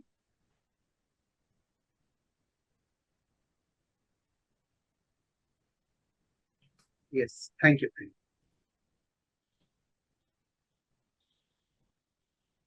Yes, Dr. Archana ma'am, it's so good to hear you, and इतनी सारी अच्छी चीजें थी कि वो एक छोटे से थैंक यू में कंक्लूड नहीं हो सकती हूँ। It's so beautiful to hear you and see you, और आपके साथ एक ऐसा अटैचमेंट होगा वर्चुअली कि we will love to have you here and Yogdan foundation में। और एक बहुत अच्छी बात मैम ने बोली कि put your leg in my शू, आप अपनी अपने आप को मेरे शूज में रख के देखो कि मैं कैसे अपने आप को चलाता हूँ, तो वो नजरिया हमारा शायद बदल जाएगा बच्चों के प्रति। तो हमारे पास ऐसे बहुत सारी चीजें आई जो आपने हमें सिखाई, एंड हम आपके साथ और जुड़ना चाहेंगे, एंड थैंक यू आप हमारे साथ कनेक्ट हुए।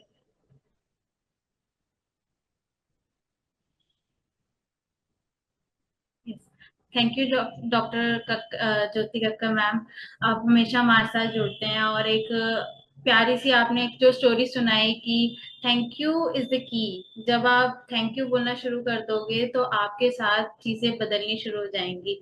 आप बहुत ज्यादा सोसाइटी में एक अपना जो ग्रेटिट्यूड है वो शो करेंगे। तो थैंक यू आपका भी कि आप हमारे साथ जुड़ते हैं। हर बार ये नोटिस कि आप हर बार एक स्मॉल स्टोरी जरूर देते हैं कि बच्चे उससे सुने, इंस्पायर हुए और अपने लाइफ को आगे चलाए। तो थैंक यू मैम, आप एक वाईडीएफ के एक पिलर हैं, तो प्लीज मैम हमेशा हमारे साथ रहें, एंड आपके साथ और भी बहुत सारी चीजें सीखने के लिए हमें आगे मोटिवेशन मिलती रहेगी। Thank you Srishti ma'am. Srishti ma'am को मैंने पर्सनली भी ऑब्जर्व करा है कि जब मैम कैसे छोटे छोटे पार्ट्स बच्चों को डिवाइड करती हैं कि आप अच्छा 1 वीक ये करना, 2 वीक, सेकेंड वीक से ये स्टार्ट करना।